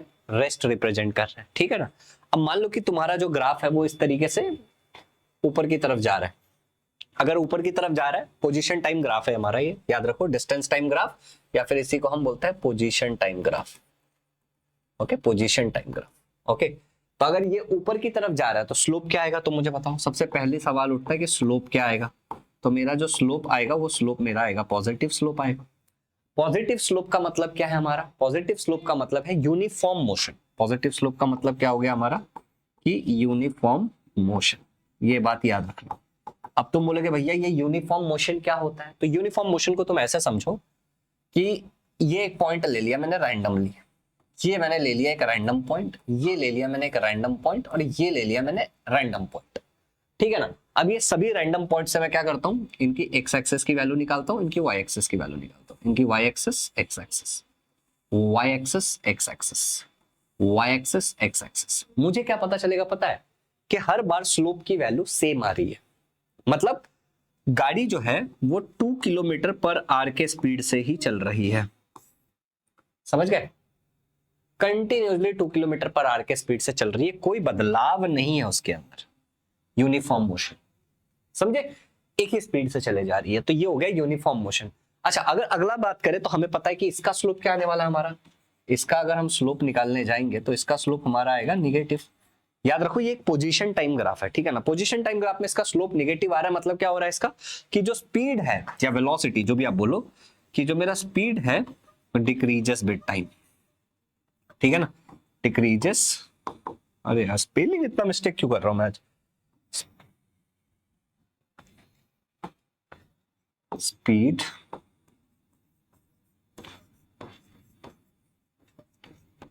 डिक्रीजेस विथ टाइम, इसका मतलब ये है। समझे? Speed decreases with time. I really hope कि तुम्हें ये सारी बातें क्लियर हो गई होगी। अब इसी तरीके से हमारे पास और भी है जिसका नाम है वेलोसिटी टाइम ग्राफ। ठीक है, मैं ये सारा कार्यक्रम यहाँ पे थोड़ा सा मैंने बदलाव किया स्क्रीन पे कि हम कुछ अलग टूल्स का इस्तेमाल करेंगे अब लिखने के लिए। चलो हम लोग ये कलर का इस्तेमाल करके लिखते हैं और देखते हैं कि क्या होगा। तो अगला जो हमारा है बेसिकली, कहाँ गया मेरा presenter, that is velocity time graph. ठीक है ना। अब जो हमारे यहाँ पे हम देख रहे हैं, सब में देखो, तुम अगर ध्यान से देखोगे तो सभी के अंदर v लिखा हुआ है। तो ये हो गया वेलोसिटी और ये हो गया मेरा टाइम। तो वेलोसिटी टाइम ग्राफ, ये भी मेरा हो गया वेलोसिटी टाइम ग्राफ, और ये भी हो गया मेरा वेलोसिटी टाइम ग्राफ। अब दिक्कत क्या है? तुम बोलोगे भैया ये वेलोसिटी टाइम ग्राफ आप बता क्यों रहे हैं? तो वेलोसिटी टाइम ग्राफ मेरा बताने के पीछे का मेन मुद्दा क्या है कि अब यहां पे अगर तुम देखोगे वेलोसिटी टाइम ग्राफ में, तो तुमको ये अभी तुमने जो सीखा था, तुमने क्या बोला था कि ये वाला जो ग्राफ है मेरा, ये वाला ग्राफ मेरा रेस्ट रिप्रेजेंट करता है। ठीक है, ये ग्लास तुम्हारा रेस्ट रिप्रेजेंट करता था, लेकिन यहां पे अगर तुमने रेस्ट बोल दिया तो तुम्हारा गड़बड़ा जाएगा सब कुछ। ठीक है, फिर तुम सही नहीं कर रहे हो, तुम गड़बड़ कर रहे हो। तो यहां पे भी अगर तुम देखोगे, अगर हम सेम एनालॉजी लेके चले जो हमने पीछे रखा था, कि अगर मैं तुमसे पूछता हूं कि ये वेलोसिटी टाइम ग्राफ और इसका स्लोप क्या आएगा, तो तुम फट से बोल दोगे भैया इसका स्लोप तो आने वाला है 0। और क्या तुम गलत हो? तुम बिल्कुल गलत नहीं हो। कि वेलोसिटी टाइम ग्राफ में अगर तुम v divide by T, quantity on y axis divide by quantity on x axis करते हो, तुम्हारा आंसर स्लोप आ गया 0। ठीक है, वेलोसिटी डिवाइड बाय टाइम अगर 0 आ रहा है तो समझना वेलोसिटी डिवाइड बाय टाइम होता है एक्सलरेशन, और इसका मतलब है कि इसका एक्सलरेशन 0 मीटर पर second square. Object is not at rest, object is in constant velocity. यहां पे क्या हो जाएगा? इसका मतलब क्या होता है कि object is in constant velocity. समझे? Object it at constant velocity. यहां पे ऑब्जेक्ट हमारा रेस्ट पे नहीं है, कांस्टेंट वेलोसिटी पे। आप बोलोगे भैया थोड़ा सा अच्छे से एक्सप्लेन करो ना, थोड़ा ज्यादा क्लियर हो जाए, चीजें थोड़ा ज्यादा सिंपल लगे तो मैं समझाता हूँ। देखो मान लो यहाँ पे टाइम है 1, यहाँ पे मान लो टाइम है 2, यहाँ पे मान लो टाइम है 3, यहाँ पे मान लो टाइम है 4। ओके, यहां मान लो कि ये जो तुम्हारा है ये है वेलोसिटी है, तो वेलोसिटी क्या होगा, मीटर पर सेकेंड में होगा, ठीक है, टाइम और सेकेंड में होगा। तो अब मैं कह देता हूं मान लो यहाँ पे है 40, तुम्हारा आंसर क्या है, यहाँ पे 40 वैल्यू है, वाई एक्सिस पे वैल्यू क्या है 40। तो क्या मैं इसका मतलब बोल सकता हूँ कि 1 सेकंड का जब समय हुआ तब भी मैं 40 के स्पीड पे था, 2 सेकंड का जब समय हुआ तो भी मैं 40 के स्पीड था, मेरा गाड़ी चल रहा है, मैं रेस्ट पे नहीं हूं, बस मैं गाड़ी को ना पिकअप दे रहा हूं ना घटा रहा हूं, समझ रहे हो ना, तो गाड़ी का स्पीड में बढ़ा रहा हूं ना घटा रहा हूं। 3 सेकंड पे भी मैं 40 के स्पीड पे था, 4 सेकंड पे भी मैं 40 के स्पीड पे था, तो मैं यहाँ पे कांस्टेंट वेलोसिटी से आगे बढ़ रहा हूं, मेरा एक्सेलरेशन 0 है, समझ गए। तो अगर वीटी ग्राफ दिया हो तो ये सीधे लाइन का मतलब होता है कि एक्सेलरेशन हमारा क्या है, 0 है। अच्छा, अब ये वाला ग्राफ का मतलब क्या है, ये वाले ग्राफ का मतलब क्या है कि स्लोप हमारा क्या है, हमारा स्लोप तो है भाई साहब पॉजिटिव। इसका मतलब क्वांटिटी ऑन वाई एक्सिस जो कि है मेरा velocity divide by quantity on x axis. तुम बोलोगे भैया यहाँ पे जो भी आंसर आएगा वो मेरा पॉजिटिव आएगा, तो पॉजिटिव का मतलब क्या है, वेलोसिटी डिवाइड बाय टाइम क्या होता है, तो तुम बोलोगे वेलोसिटी डिवाइड बाय टाइम तो एक्सेलरेशन होता है, और यहाँ पे एक्सेलरेशन पॉजिटिव आएगा। पॉजिटिव एक्सेलरेशन का मतलब क्या है, वेलोसिटी इंक्रीजेस विद टाइम, यहाँ पे क्या हो जाएगा, velocity increases with time, okay, increases with time. इसका सिंपल सा सादा सा सरल अर्थ इसका ये है। अच्छा, अब यहां पे आ जाओ, ये तुम्हें पता है कि ये क्या हो रहा है, डिक्रीज हो रहा है, तो तुम बोलोगे कि भैया इसका तो जो स्लोप है वो, इसका स्लोप तो निगेटिव आता है, हमें पता है निगेटिव स्लोप है इसका, निगेटिव स्लोप। अब स्लोप क्या देगा, क्वांटिटी ऑन वाई एक्सिस जो कि हमारा वेलोसिटी है divide by quantity on x axis जो कि मेरा टाइम है, तो यहाँ पे जो क्वांटिटी आएगा वो निगेटिव आएगा। तो क्या मैं बोल सकता हूं कि वेलोसिटी डिक्रीजेस विद टाइम, यहाँ पे क्या हो रहा है, velocity decreases with time, decreases with time and this is retardation, negative acceleration, ठीक है ना। यहां पे हम बोलेंगे कि जो मेरा एक्सेलरेशन आ रहा है वो निगेटिव आ रहा है, रिटार्डेशन है, समझ गए, ये क्या है मेरा, दिस इज माय रिटार्डेशन। चलिए, तो ये सारी चीजें अगर क्लियर हो गई है तो एक बड़ा प्यारा सा न्यूमेरिकल है जो हम न्यूमेरिकल करने की कोशिश करते हैं, ठीक है ना। A very good numerical question ये रहा, a velocity time graph is shown in adjoining figure। एक तुमको जो यहाँ पे ग्राफ दिया हुआ है, this is a velocity time graph, मतलब यहाँ पे तुमको जो दिया हुआ है this is basically velocity। ये यहाँ आ गया, अब की बार ये गोल गोल घुमाता रहेगा मुझे लग रहा है। चलो, तो ये जो तुम्हें यहाँ पे दिया हुआ that is velocity, और यहाँ पे जो तुम्हारा ये क्वांटिटी है that is time, ठीक है ना। यहाँ पे तुम्हारा टाइम है और यहाँ पे तुम्हारा वेलोसिटी है। तो ये वेलोसिटी टाइम ग्राफ दिया हुआ है हमें, ओके, जो आपको स्क्रीन पे दिख रहा है। एंड बोला जा रहा है कि डिटरमाइन करना तुम्हें initial speed of the car, कि कार का जो इनिशियल स्पीड है वो कितना था, फिर तुम्हें डिटरमाइन करना maximum speed attend by the car, car ने हमारा मैक्सिमम स्पीड कितना अटेंड किया। Part of the graph showing zero acceleration, ये निकालना है। Part of the graph showing constant retardation, मतलब नीचे की तरफ जा रहा है, distance travelled by the car in first 6 second. तो ये अलग अलग कुछ डेटा हैं जो तुम्हें निकालने हैं, और अब हम एक एक करके सारे डेटा को निकालते हैं। सबसे पहले वाले पे आ जाते हैं, पहले ग्राफ को थोड़ा सा समझने की कोशिश करते हैं, ठीक है, थोड़ा सा ग्राफ समझते हैं। मैं 0 स्पीड पे था, राइट, मैं कहा था 0 स्पीड पे था, मेरा स्पीड देखो, यहाँ पे मेरा टाइम है 1 second, 2 second, 3 second, 4 second, 5 second, 6 second, 7 second, 8 second. कह रहे हैं कि 5 मीटर पर सेकंड के स्पीड से भाग रहा हूं मैं, 10 मीटर पर सेकंड के स्पीड से, 15 मीटर पर सेकंड से, 20 मीटर पर सेकंड के स्पीड से भाग रहा हूं। मेरा स्पीड धीरे धीरे धीरे धीरे बढ़ता जा रहा है, बढ़ता जा रहा है, बढ़ता जा रहा है, बढ़ता जा रहा है। फिर मैं सेम स्पीड से आगे बढ़ रहा हूं, और फिर मैं स्पीड घटाते जा रहा हूं, घटाते जा रहा हूं, घटाते जा रहा हूं, ठीक है। ग्राफ का थोड़ा सा क्लैरिटी आ गया होगा। चलिए, अगर अब ग्राफ का क्लैरिटी आ गया है तो इसी क्लैरिटी के साथ थोड़ा सा आगे बढ़ते हैं। इसको बंद कर देता हूं, ठीक है, इसी क्लैरिटी के साथ थोड़ा सा आगे बढ़ते हैं। प्रश्न number 1, initial speed of the car. Car का जब शुरुआत हुआ तो उसका इनिशियल स्पीड क्या है, क्लियरली दिख रहा है कि कार का जो इनिशियल स्पीड है वो 0 मीटर पर सेकेंड है। कार मेरा किस पे था, रेस्ट पे था, ओरिजिन पे था, ठीक है। Maximum speed attend by the car, car का जो मैक्सिमम स्पीड है वो कितना गया, कार का जो मैक्सिमम स्पीड है वो क्लियरली दिख रहा है 20।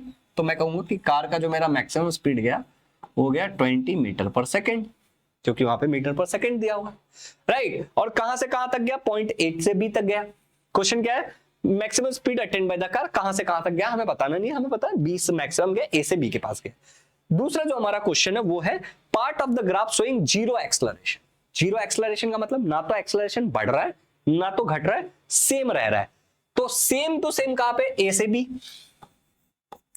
ए टू बी, सही बात है ना। ए बी, ए से बी लिख दो या तुम लिखो A B, A to B लिखो या तुम लिखो यहां पे ए बी। ए बी ना तो बढ़ रहा है ना तो घट रहा है, सेम है, 20 के स्पीड से थे, 20 के स्पीड से जा रहे सी तक गए। अच्छा, part of the graph showing constant retardation. Constant retardation मतलब वैल्यू धीरे धीरे कॉन्स्टेंटली घटते जा रही है, ठीक है ना। तो ये है बीसी, नीचे जा रहा है ना ग्राफ, नेगेटिव स्लोप आएगा बीसी। अच्छा, अगला है distance travelled by the car in first 6 second. अगर मैं पहले 6 सेकंड की बात करता हूं, समझना ध्यान से, ठीक है ना।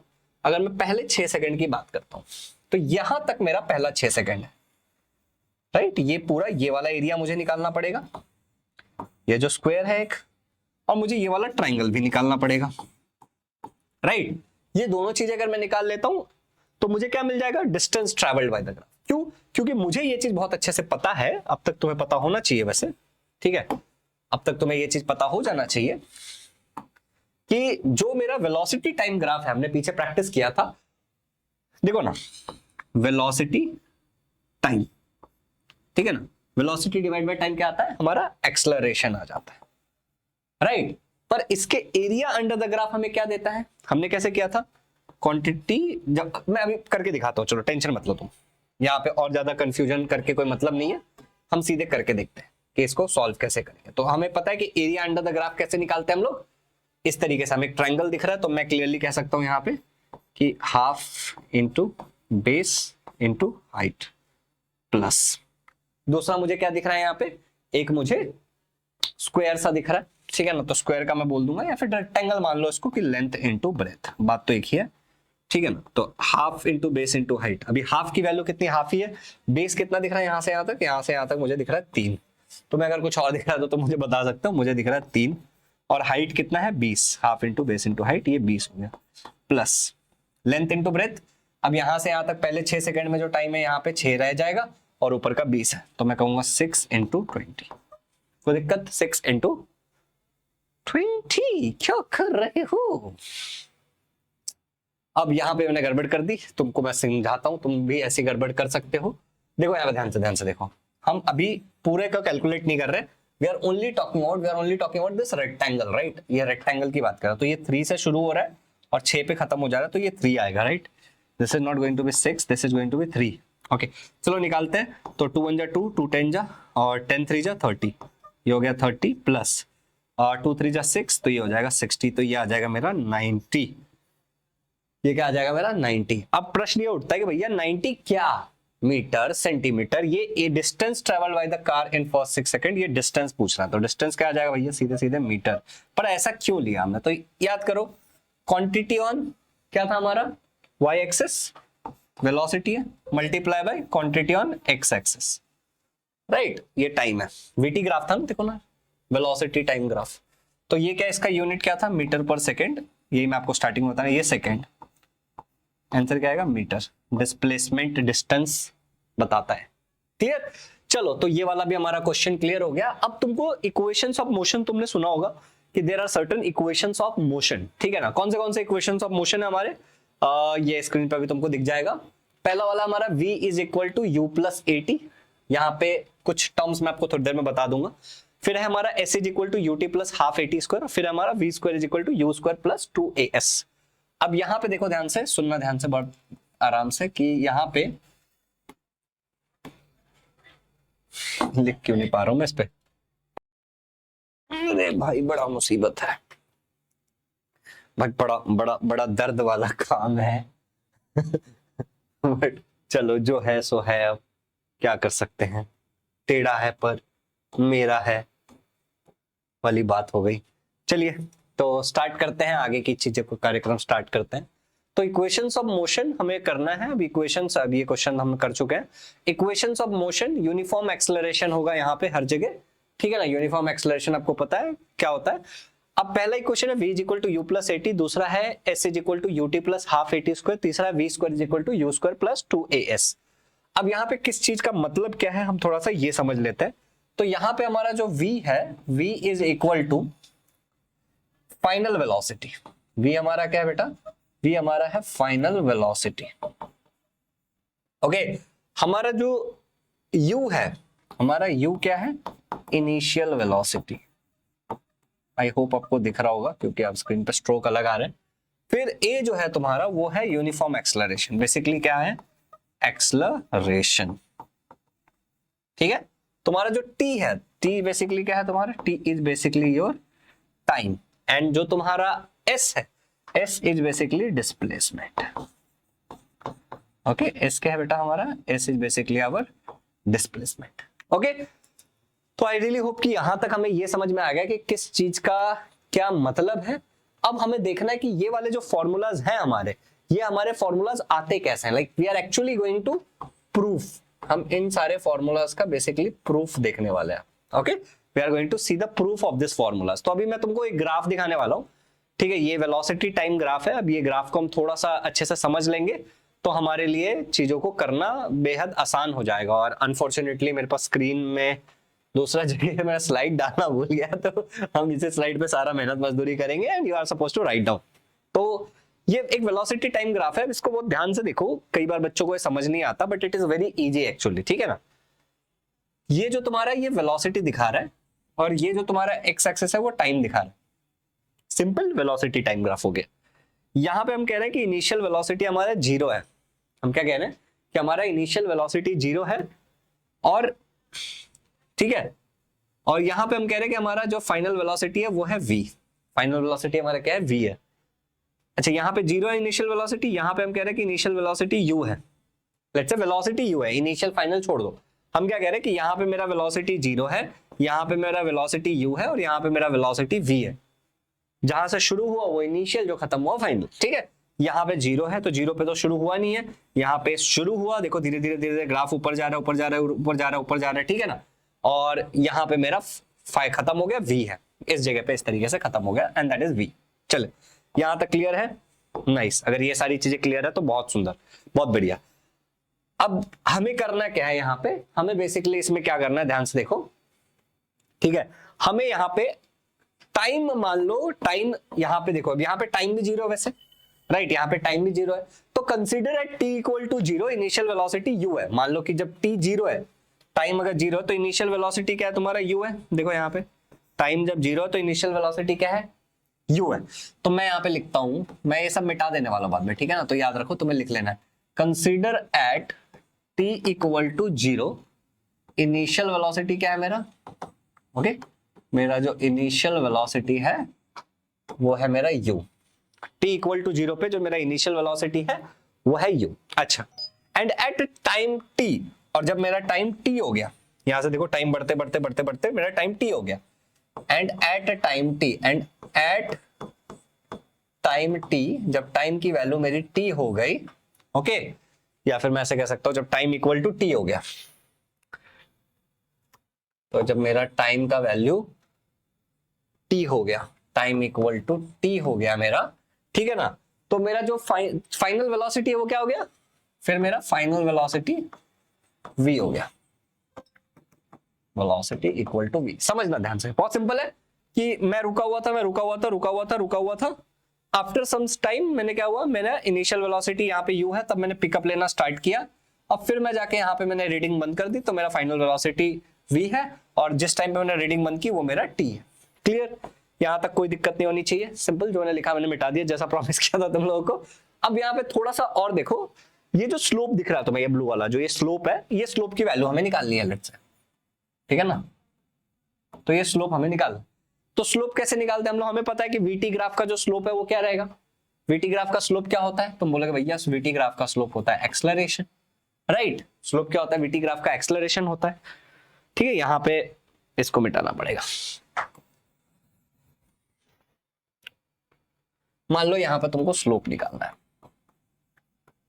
ओके, स्लोप निकालना, तो तुम बोलोगे भैया वीटी ग्राफ का स्लोप क्या होता है, एक्सेलरेशन होता है, एक्सेलरेशन का फॉर्मूला क्या है? तो बोले भैया एक्सेलरेशन का फॉर्मूला तो बड़ा सिंपल है, final velocity minus initial velocity divide by time. अब देखो यहाँ पे final velocity minus initial velocity divide by time. अगर मैं टी को उधर भेज दूं तो क्या मैं कह सकता हूँ a मल्टीप्लाई बाय टी हो जाएगा और ये हो जाएगा v माइनस यू। कोई दिक्कत? अब बस इसको एडजस्ट कर लो, यहाँ पे एडजस्ट करो, ये है मेरा at, ये है मेरा v माइनस यू। ओके, छोटा सा एडजस्टमेंट है, v को इधर ही रहने देते हैं, u को उस तरफ भेज देते हैं। तो क्या मैं कह सकता हूँ कि at माइनस यू है वो प्लस यू हो जाएगा। कोई दिक्कत यहाँ तक? अच्छा, इसको थोड़ा सा और एडजस्ट अगर मैं करूँ तो क्या मैं लिख सकता हूँ v is equal to, u को पहले लिख लेता u प्लस at। आ गया ना? एक बार जिन लोगों को नहीं समझा उनके लिए ध्यान से देखो, एक्सेलरेशन का फॉर्मूला लिखो v minus u divide by t, t को उधर भेज दो तो ये हो गया a into t is equal to v minus u. Okay, u को इस तरफ ले आओ तो ये क्या हो जाएगा u plus A T. You plus क्यों हुआ? क्योंकि यहाँ पे माइनस था, इज इक्वल टू v। अब इसको सीधे से लिख लो, v is equal to you plus A t. खत्म, पहला वाला सॉर्टेड, पहला वाला सॉर्टेड हो गया। चलो अब दूसरा, ये हमने स्लोप का दिमाग लगा के स्लोप का इस्तेमाल करके हमने पहला वाला निकाल लिया, फॉर्मूला प्रूव कर दिया। अब हम दूसरा वाला फॉर्मूला करेंगे एरिया, और दूसरा वाला एरिया अंडर द कर्व करके, ठीक है ना? एरिया अंडर द कर्व, चलो ठीक है ना? तो area under the curve. Okay, अब मैं इस एरिया अंडर द कर्व वाले टेक्निक का इस्तेमाल करूंगा और मैं आगे की चीजें निकालूंगा। तो बड़ा सिंपल था, मेरा क्या था? क्वांटिटी ऑन वाई एक्सिस, उसके बाद मैं क्या करता था? मल्टीप्लाई कर देता था उसको किससे? Quantity on x axis, X axis, ठीक है ना? तो मुझे इससे क्या मिलता था? मुझे एक्चुअल ग्राफिकल एरिया, मैं लिखता हूं एक्चुअल ग्राफिकल एरिया, ये मुझे मिलता था, ठीक है ना? जब मैं quantity on x axis multiply by quantity on Y axis करता था। तो अब यहाँ पे देखो, क्वांटिटी ऑन वाई एक्सिस क्या है मेरा? वेलोसिटी मल्टीप्लाई बाय टाइम, तो मुझे एक्चुअल ग्राफिकल एरिया मिलेगा, ठीक है ना? एक्चुअल ग्राफिकल एरिया में तुम्हें क्या दिख रहा है? दो चीजें दिख रही है मुझे एक रेक्टेंगल दिख रहा है और एक मुझे ट्रायंगल दिख रहा है, दोनों को मुझे जोड़ना पड़ेगा। तो मैं कह रहा हूं मुझे क्या दिख रहा है? पहले तो मैं कह दूंगा कि मुझे भैया एक ट्रायंगल सा दिख रहा है कुछ, ओके, एक ऐसा रेक्टेंगल सा दिख रहा है, मैं ऐसे तुम्हारे लिए सिंबल, और एक मुझे ट्रायंगल सा दिख रहा है। अब मुझे इनकी वैल्यू निकालनी है। अब यहाँ पे देखो, यहां से यहां तक की वैल्यू क्या दिख रही है मुझे? ये t है, पूरी वैल्यू कितनी है? t है। तो मैं कह दूंगा एक तो मेरे पास यहाँ पे t है, कोई दिक्कत नहीं। दूसरा, यहां से यहां तक की वैल्यू क्या दिख रही है मुझे? u दिख रही है, तो मैं कह दूंगा एक तो u है, या फिर इसको थोड़ा इज्जत से लिखो u इंटू टी लिखो, कि बाद में कोई दिक्कत ना हो, ठीक है ना? बाद में कम दर्द हो इसके लिए इसको लिखूंगा मैं u इंटू टी। ट्रायंगल वाला तो सॉर्टेड हो गया, ओके। अच्छा, अगला देखो, प्लस रेक्टेंगल में क्या होता है?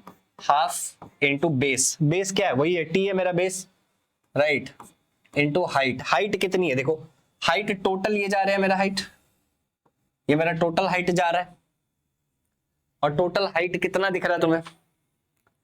अच्छा, बाय द वे ये भी देखो, ये बेस है, ये टोटल हाइट है, लेकिन तुमको किसका इंटरेस्ट है? तुम्हें अभी ट्रायंगल की बात कर रहे हो तुम, फिर से हम वही गड़बड़ कर देंगे, मैं हर बार ये कर देता हूँ। अभी हम लोग बात किसकी कर रहे हैं? अभी हम लोग ट्रायंगल की बात कर रहे हैं। तो ट्रायंगल की जब हम बात करेंगे तो ट्रायंगल का जो हमारा हाइट होगा, ठीक है, एक सेकंड, जो मेरा ट्रायंगल का हाइट होगा वो v माइनस यू आएगा। ये मेरा ट्रायंगल का हाइट है। खाली तुम्हारे दिमाग में आ सकता है ऐसा क्यों? समझो, यहाँ पे समझो, ये पूरा जो है, ये पूरा क्या है? v है, ये पूरा v है, यहां तक u है, ठीक है? तो मैं कह रहा हूं ये कितना है? इसको तुम ऐसे भी समझ सकते हो कि ये पूरा जो लाइन है v, ये है मान लो 10, इसमें जो u है ये है मान लो 3, u की वैल्यू 3 है, यहां से यहां तक u है, और ये पूरे को हम v बोल रहे हैं। ये पूरा लाइन जो है, इस पूरे लाइन को हम v बोल रहे हैं, मतलब ये पूरा जो लाइन है दैट इज ऑफ 10 सेंटीमीटर, पूरा लाइन, पूरा डंडा 10 सेंटीमीटर, जिसमें इतने से इतना जो पार्ट है दैट इज 3 सेंटीमीटर। तो ये इतना पार्ट क्या है? ये वाला जो पार्ट, अगर मैं खाली तुमसे पूछूं कि ये वाला पार्ट कितना लंबा है, या फिर मैं तुमसे पूछता हूं कि ये पार्ट की वैल्यू कितनी है, ये जो येलो से मैंने कलर किया, तो तुम कैसे बोलोगे? ये पूरा डंडा 10, यहां से यहां तक 3, तो तुम बोलोगे 10 में से 3 हटा दो, यही बोलोगे ना तुम। पूरा 10, यहां से यहां तक 3, तो बचा हुआ 10 में से 3, तो कितना हो गया? 7। उसी लॉजिक को समझो, क्या किया तुमने? 10 में से 3 हटा दिया, टोटल 10 था, यहां से यहां तक 3 था, तो 10 में से 3 हटा दिया, तो इतना पार्ट मिल गया। तो पूरा 10 क्या है? v, 3 जो तुमने हटाया वो क्या है? u। तो v माइनस यू। क्लियर हुआ है v माइनस यू कैसे आया? ये पूरा जो है बी डी, ये जो पूरा बी डी है यहां से यहां तक, ये पूरा है v, ये वाला पार्ट है u, तो पूरे v में से u हटा दो तो ये बच गया खाली। क्लियर है? चलो क्लियर होते चलते रहना चाहिए भाई। अब आगे बढ़ते हैं, v माइनस यू कैसे आए ये तुम्हें समझ आ गया, तो श्रद्धा पूर्वक आगे बढ़ते हैं। ठीक है, आगे बढ़ते हैं। तो मैं कहूंगा ये आ जाएगा मेरा v माइनस यू, कोई दिक्कत? जो मेरा हाइट है वो v माइनस यू है। तो अब इस लॉजिक से देखो ये क्या बन गया, ये बन गया ut, ये बन गया हाफ, ओके हाफ। ठीक है, अब यहां पे देखो v माइनस यू, ठीक है ना, v माइनस यू क्या होगा? बताओ मुझे, v माइनस यू तुम्हारा क्या होगा? v माइनस यू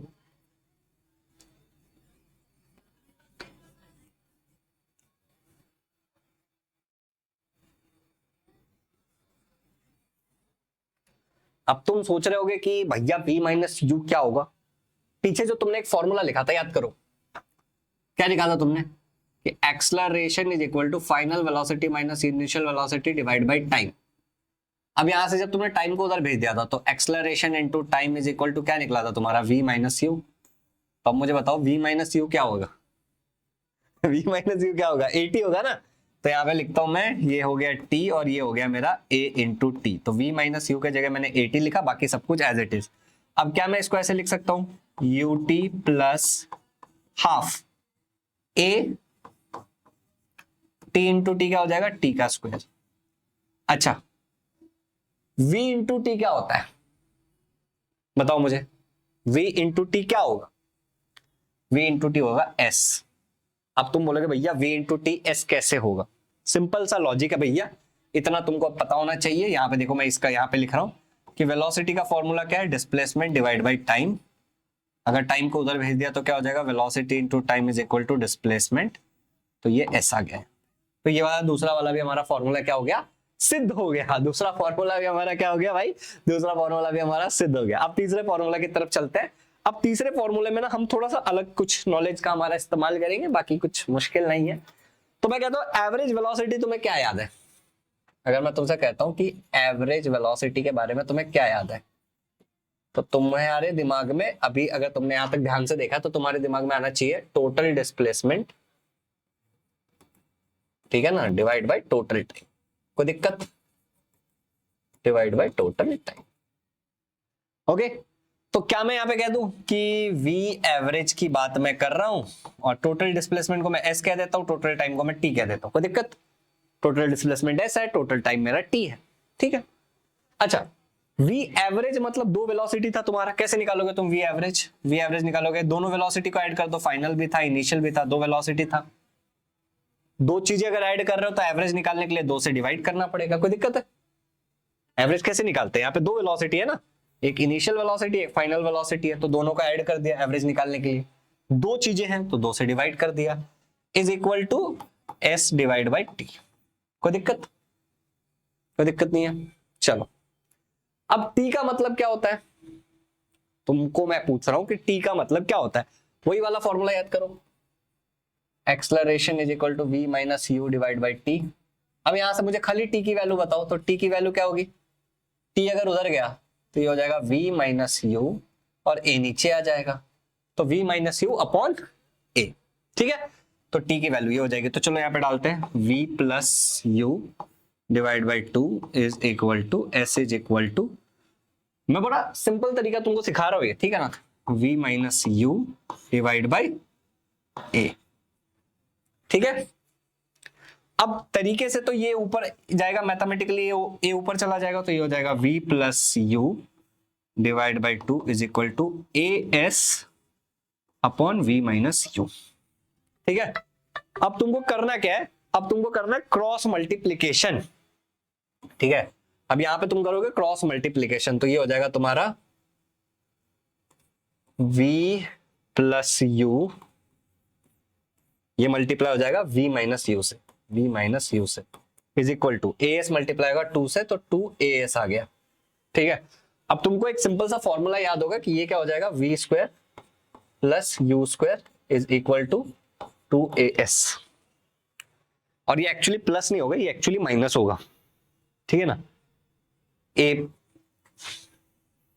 ये वाला एक्चुअली माइनस होगा। तो ये हो जाएगा तुम्हारा v square minus u square is equal to 2as। अब तुम वी स्क्वायर को इधर ही रखो, यू स्क्वायर को उधर भेज दो तो ये पॉजिटिव हो जाएगा, ठीक है, और बाकी प्लस 2as। तो ये तुम्हारा दूसरा भी आ गया, ठीक है। अब जैसे मैंने आपको बताया बिल्कुल उसी तरीके से अगर आप करोगे तो आपका सारा का सारा आंसर आएगा, कोई मुश्किल नहीं है। बाकी ये एक्सप्लेनेशन की कोई खास जरूरत नहीं थी, बस मैंने तुम्हें मन मन में दे दिया। अब एक और टर्म है हमारा रिलेटिव वेलोसिटी, आज के लेक्चर का आखिरी चीज हमारा। तो रिलेटिव वेलोसिटी क्या होता है, velocity of one object as observed from another moving object. मतलब मान लो कि मैं भी दौड़ रहा हूं और तुम भी दौड़ रहे हो, अब तुम्हें मेरी वेलोसिटी कितनी महसूस हो रही है, तुम्हें शायद मैं स्लो लग सकता हूं, तुम्हें शायद मैं फास्ट लग सकता हूं, समझ रहे हो, मतलब दोनों चीजें मूविंग है और एक दूसरे की वेलोसिटी हम बताने की कोशिश कर रहे हैं। तो वेलोसिटी ऑफ वन ऑब्जेक्ट, किसी एक ऑब्जेक्ट की वेलोसिटी जो ऑब्जर्व किया जा रहा है दूसरे ऑब्जेक्ट द्वारा जो भी मूविंग है, मतलब दोनों मूविंग है। अब यहां पे ध्यान से देखो, अगर सिंपल शब्दों में बोलूं तो how fast object a appears to move with respect to object B.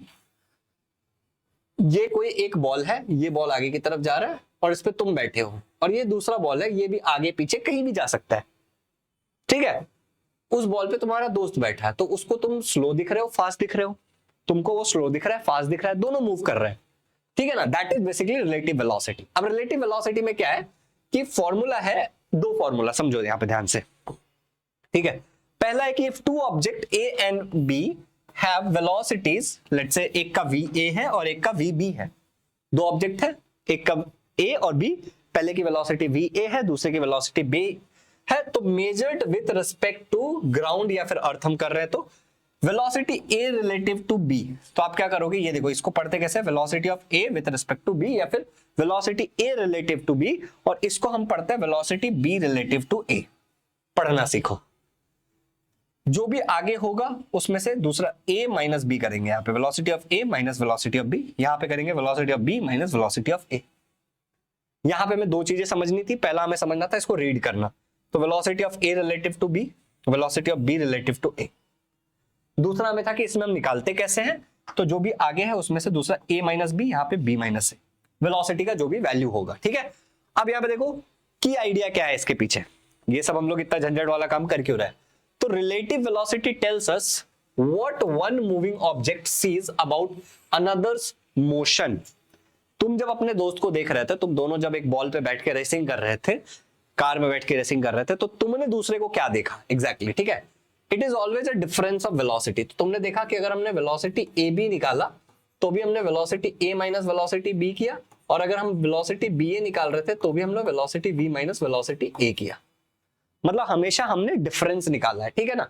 Example मान लो two trains on a parallel track, दो ट्रेन एक पैरेलल आजू बाजू में चल रहे हैं, ठीक है ना। ये both move in the same direction, अगर दोनों सेम डायरेक्शन में जा रहे हैं एट सिमिलर स्पीड, मतलब ये ट्रेन का मान लो 20 किलोमीटर पर आवर का स्पीड है और ये वाला ट्रेन भी हमारा 20 किलोमीटर पर आवर के स्पीड से जा रहा है, तो they appear moving slowly relative to each other. तो तुम्हें लगेगा, बिल्कुल तुम्हें लगेगा कि यार ये ट्रेन तो चल ही नहीं रही है शायद, या फिर बहुत स्लो चल रही है, तुम इधर उधर थोड़ा देखोगे तो, राइट। अच्छा, दूसरा ये है if they move opposite direction relative velocity is high. अगर दोनों एक इधर जा रहा है एक इधर जा रहा है तो रिलेटिव वेलोसिटी हाई हो जाएगा, क्योंकि दोनों सम ऑफ द स्पीड हो जाएगा, दोनों का स्पीड जुड़ जाएगा, जब तुम देखोगे तो सन्न करके तुम्हें जाता हुआ नजर आएगा, ठीक है। तो this is the basic idea. ये वो प्रॉब्लम है कि an aeroplane is travelling northward with speed of 300 kilometre per hour with respect to the earth when the wind is blowing from east to west at a speed of 100 kilometre per hour, what is the velocity of the aeroplane with respect to wind. Exactly ये तुम solve कैसे कर पाओगे, ये तुम relative velocity वाले से solve कर पाओगे, ठीक है ना। तुम रिलेटिव वेलोसिटी वाला फंडा लगाओगे, तुम्हारा ये आंसर निकल के आ जाएगा। तो ये ट्राई करना, तुम्हें मजा आएगा। And that's it for today's class. आज का क्लास हम यहीं पे खत्म करते हैं। बहुत इंपॉर्टेंट बात कि आप में से जो भी बच्चे हमारे बैच में एडमिशन लेना चाहते हैं वो लोग इस नंबर पे कॉल कर सकते हैं 8527529111। इस नंबर पे आप कॉल करके हमारे बैच के लिए एडमिशन ले सकते हो। देखो यूट्यूब पे तो मैं चीजों को पढ़ाऊंगा, बट बैच में इट इज मोर अकाउंटेबिलिटी होती है, और ज्यादा अकाउंटेबिलिटी होती है, और सिलेबस जल्दी खत्म होता है, ठीक है। और आप टेस्ट दे पाते हो, आप अपने डाउट्स पूछ पाते हो, और बहुत मजा आता है। चलो, तो थैंक यू सो मच। मेरे लिए ये लेक्चर रिकॉर्ड करना एक बहुत बड़ा चैलेंज था अपने आप में। 3 बार तो मुझे तरीके बदलने पड़े हैं, बट होपफुली धीरे धीरे आदत हो जाएगी तो चीजें उतनी ही सिंपल होंगी, क्योंकि पहले जब हम जिस तरीके से पहले रिकॉर्ड करते थे वो भी कोई बहुत सिंपल नहीं लगता था, बट आज वो बहुत सिंपल लगता है। तो बदलाव थोड़ा सा रेजिस्टेंस लेके आता है, फ्रिक्शन लेके आता है, बट लेट्स सी, जो भी होगा देखा जाएगा, ठीक है। सो इसी बात पे आज के लेक्चर को यहीं पे हम लोग समाप्त करते हैं। जो लोगों को भी एडमिशन लेना होगा वो लोग इस नंबर पे कॉल करके एडमिशन ले सकते हैं। बिल्कुल समय मत बर्बाद करिए, एडमिशन ले लीजिए, ठीक है। Thank you so much. Description में हमारे एप्लीकेशन का लिंक है और नंबर वगैरह सब कुछ डाल